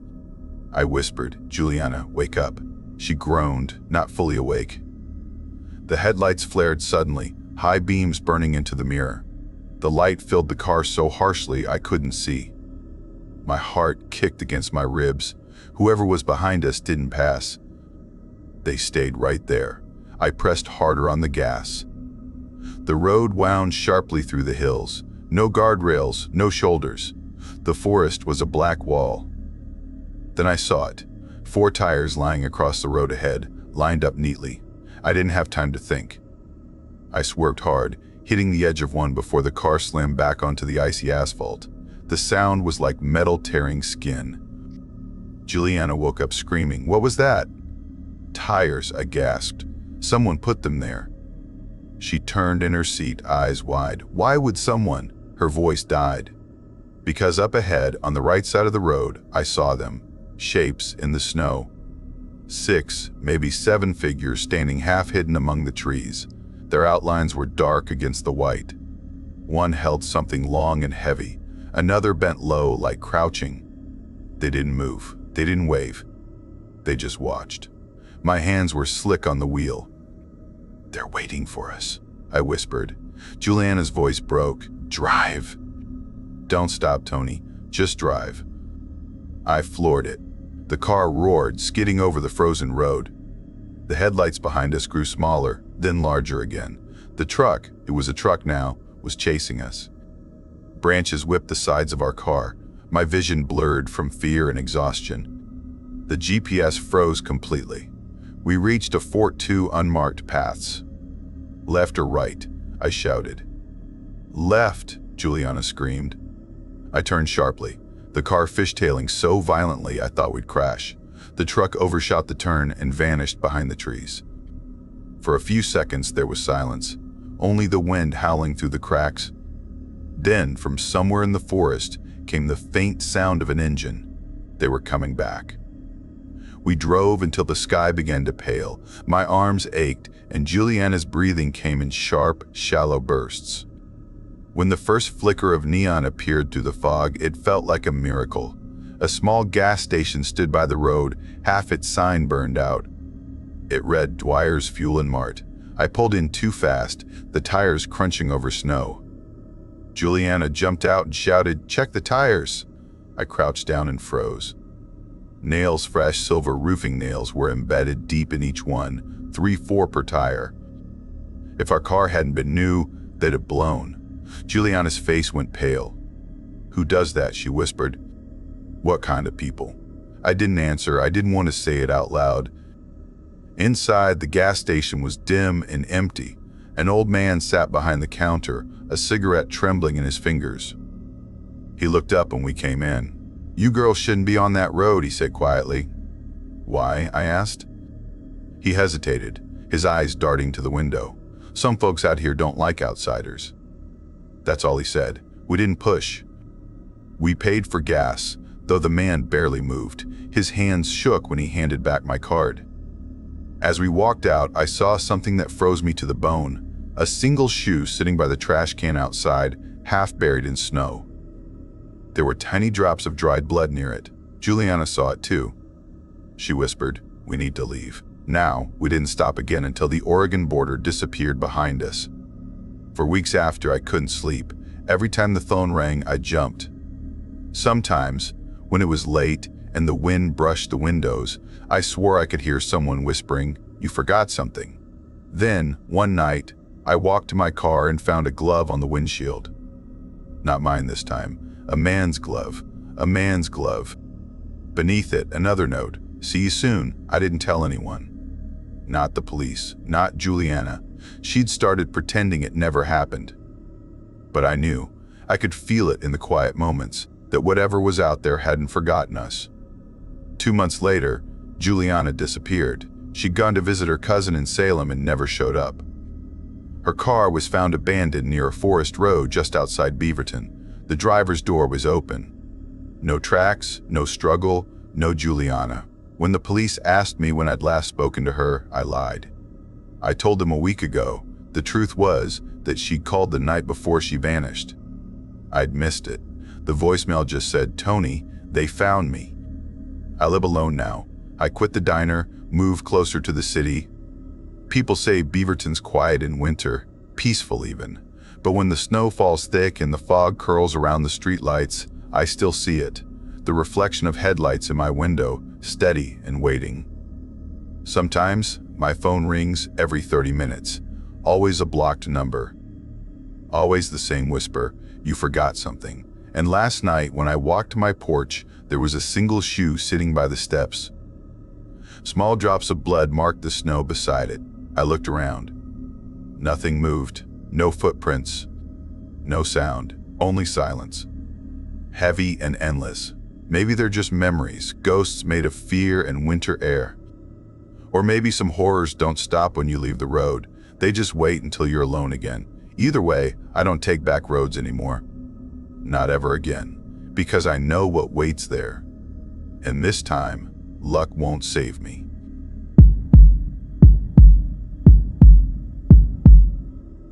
I never meant to stop in Albany that night. The snow was falling like powdered glass, thin and endless, slicing the glow of my headlights as if trying to keep me from seeing where I was going.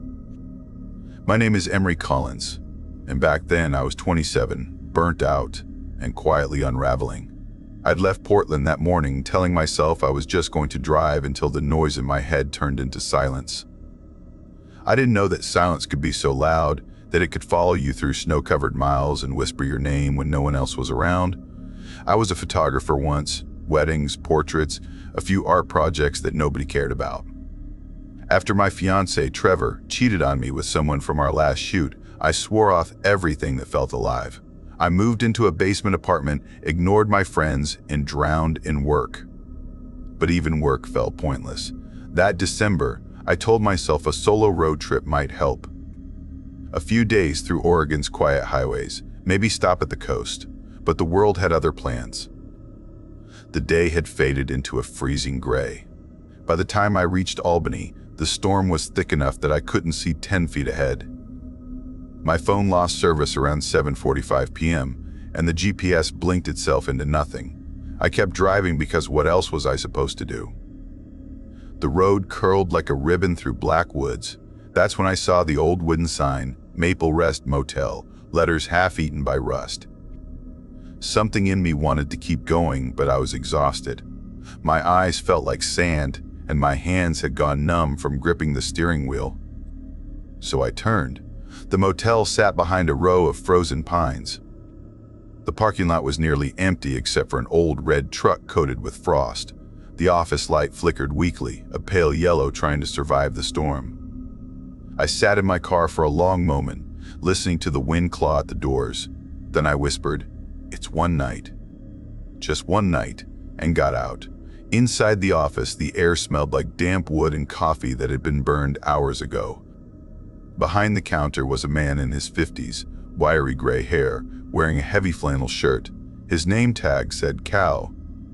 "Evenin'," he said, his voice gravelly but not unfriendly. "Rough night to be driving." "Yeah," I said, rubbing my frozen hands. "Just needed somewhere to stop." "Got plenty of rooms," he said with a small grin. "Ain't many travelers this time of year." He handed me a form. I scribbled my name. When I passed it back, I noticed his hands, long fingers, nails dark with what looked like oil or dirt. "Room 12, he said. "Right around the back, faces the woods." Quiet out there. The words "faces the woods" didn't feel comforting, but I nodded. Outside, my boots crunched over ice. The cold bit through my coat, sharper than I expected. Room 12 was small, just a rectangle of beige and blue. The air smelled faintly of mildew. Still, the heater groaned to life, and the bed looked clean. I locked the door, pulled the curtains closed, and told myself I'd laugh about all this in the morning. I showered quickly, brushed my hair, and lay down. The storm outside howled against the windows, and I was asleep before my thoughts could catch up. Then came the sound. Knock, knock. I opened my eyes. My phone screen read 2:17 a.m. The room was dark except for the thin orange line of light under the door. I lay there listening. The knock came again, slow, deliberate, like whoever it was wanted me to hear every second of it. My first thought was Cal. Maybe he was checking on guests. But my stomach twisted. No motel clerk checks rooms in the middle of the night. I whispered, "Go away," even though my voice barely left my lips. Silence. I slid out of bed, my bare feet cold against the carpet. I moved to the window beside the door and pulled the curtain just enough to peek through. A man stood outside. Not Cal. Not Cal. He was younger, maybe early 30s. Long hair hanging wet around his face, jacket torn at the sleeves. He wasn't knocking anymore. He just stood there, his head tilted slightly, like he was listening for something. I dropped the curtain. My heart pounded so hard I thought he'd hear it. Seconds passed. Then footsteps, slow, fading away. I waited, barely breathing, until I thought it was safe. But just as I started to crawl back into bed, knock, knock. This time, it came from the window. I froze. The sound was softer, more like tapping. I turned, eyes adjusting to the dark, and saw the faintest shape beyond the glass. Someone was standing there. My phone's light caught the edge of his face, and I saw his mouth move. I couldn't hear him, but I could tell he was saying my name. Emery. I stumbled backward, my body shaking. How could he know my name? I grabbed my phone. Still no service. The Wi-Fi said connected, no internet. I turned off every light, crouched behind the bed, and waited. For an hour, I didn't move. I thought I heard footsteps outside now and then, crunching faintly in the snow, but I couldn't be sure. When dawn crept through the curtain, pale and weak, I finally unlocked the door and stepped outside. The snow was smooth except for footprints, 2 sets of them, circling my door. And on my car window, written perfectly in the frost, was my name. Emery. My breath caught in my throat. I wanted to run, but my body wouldn't listen. I forced myself to the office, heart pounding so loud I could hear it in my ears. Cal wasn't there. The chair was empty, a mug of cold coffee sitting half full. I rang the bell once. Nothing. A door behind the counter was cracked open. I pushed it gently. Inside was a small room, messy bed, peeling wallpaper, a desk cluttered with papers, and on the far wall, a corkboard filled with photographs. My stomach turned. They were pictures of people, women mostly. Each one taken outside different motel doors, every photo labeled with a room number. Room 12 was mine. My photo was there. I stumbled back, hand over my mouth. My pulse hammered in my neck. A floorboard creaked behind me. "Mornin', Emery," Cal said softly. I spun. He stood in the doorway, his face unreadable. "You were up early," he said, stepping closer. My voice cracked. "Someone was at my door last night." He smiled faintly, but it didn't reach his eyes. "Sometimes we get drifters, folks looking for trouble." "You should have stayed quiet." "I did," I whispered. "Good," he said, brushing past me. "That's how you stay alive out here." He sat down at the desk, picked up one of the photos, and stared at it like it was something sacred. Some folks don't listen. They open the door. They think it's just the wind or the wrong room. Then they don't leave. I backed toward the hallway. I'm checking out. He didn't stop me. Just watched as I turned and walked away. But as I reached the exit, he said, "Careful on the road, Emery." Snow hides a lot of things. I didn't answer. I ran to my car, threw my bag in, and started the engine. The tires spun in the slush before catching. As I pulled out, I looked up at the office window. Cal was standing there watching, unmoving. I didn't stop driving until I reached Salem. My hands still shook when I filled up on gas. I told myself it was over, that the motel was behind me. But when I checked into a clean, modern hotel later that night, I noticed something that made my blood run cold. Parked beside my car was an old red truck. Frost on the windows, engine still warm. I went inside, heart pounding, pretending not to notice. That night, I couldn't sleep. I left the TV on low just to drown out the silence. Around midnight, I heard something faint from the hallway, a dragging sound, like boots on carpet. Then a soft knock. My breath hitched. I looked at the door. The peephole was dark. Someone was standing right in front of it. The knock came again, sharper this time. I whispered, "Please go away." The voice on the other side rasped, low and hoarse, "You left too soon." I froze. It was Cal. I reached for the phone on the nightstand, but before I could dial, I heard footsteps, quick, heavy, and then silence.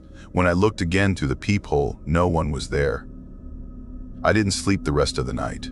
In the morning, I packed my bags and headed straight for the front desk. The clerk on duty, a young woman, smiled. "Leaving already?" "Yeah," I said, trying to sound normal. "Did anyone come by last night? A man, gray hair, maybe driving an old red truck?" She frowned. "No one like that checked in. We don't have any red trucks in the lot either." My heart dropped. "What do you mean?" She pointed through the glass doors. My car sat alone. The truck was gone. I left without another word. Driving north toward Portland, snow started falling again. It looked almost peaceful, the way it blurred the world into white. But I couldn't stop shaking. Every time a car passed me, I caught myself glancing at the driver, searching for gray hair, for those cold, hollow eyes. By the time I reached home, I'd convinced myself it was over. I took a long shower, made tea, tried to feel normal. I even laughed when my neighbor's kid knocked on the door asking for sugar. But that night, when I stepped outside to dump the trash, I froze. The snow in my front yard was untouched, except for the words written carefully across it in long, thin strokes. Emery Collins. I dropped the bag. My breath fogged the air.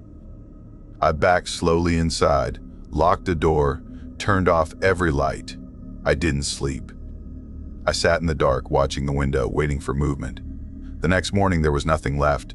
No writing, no footprints, just smooth white snow like it had never been touched. I told myself it was a dream, that exhaustion was twisting my mind.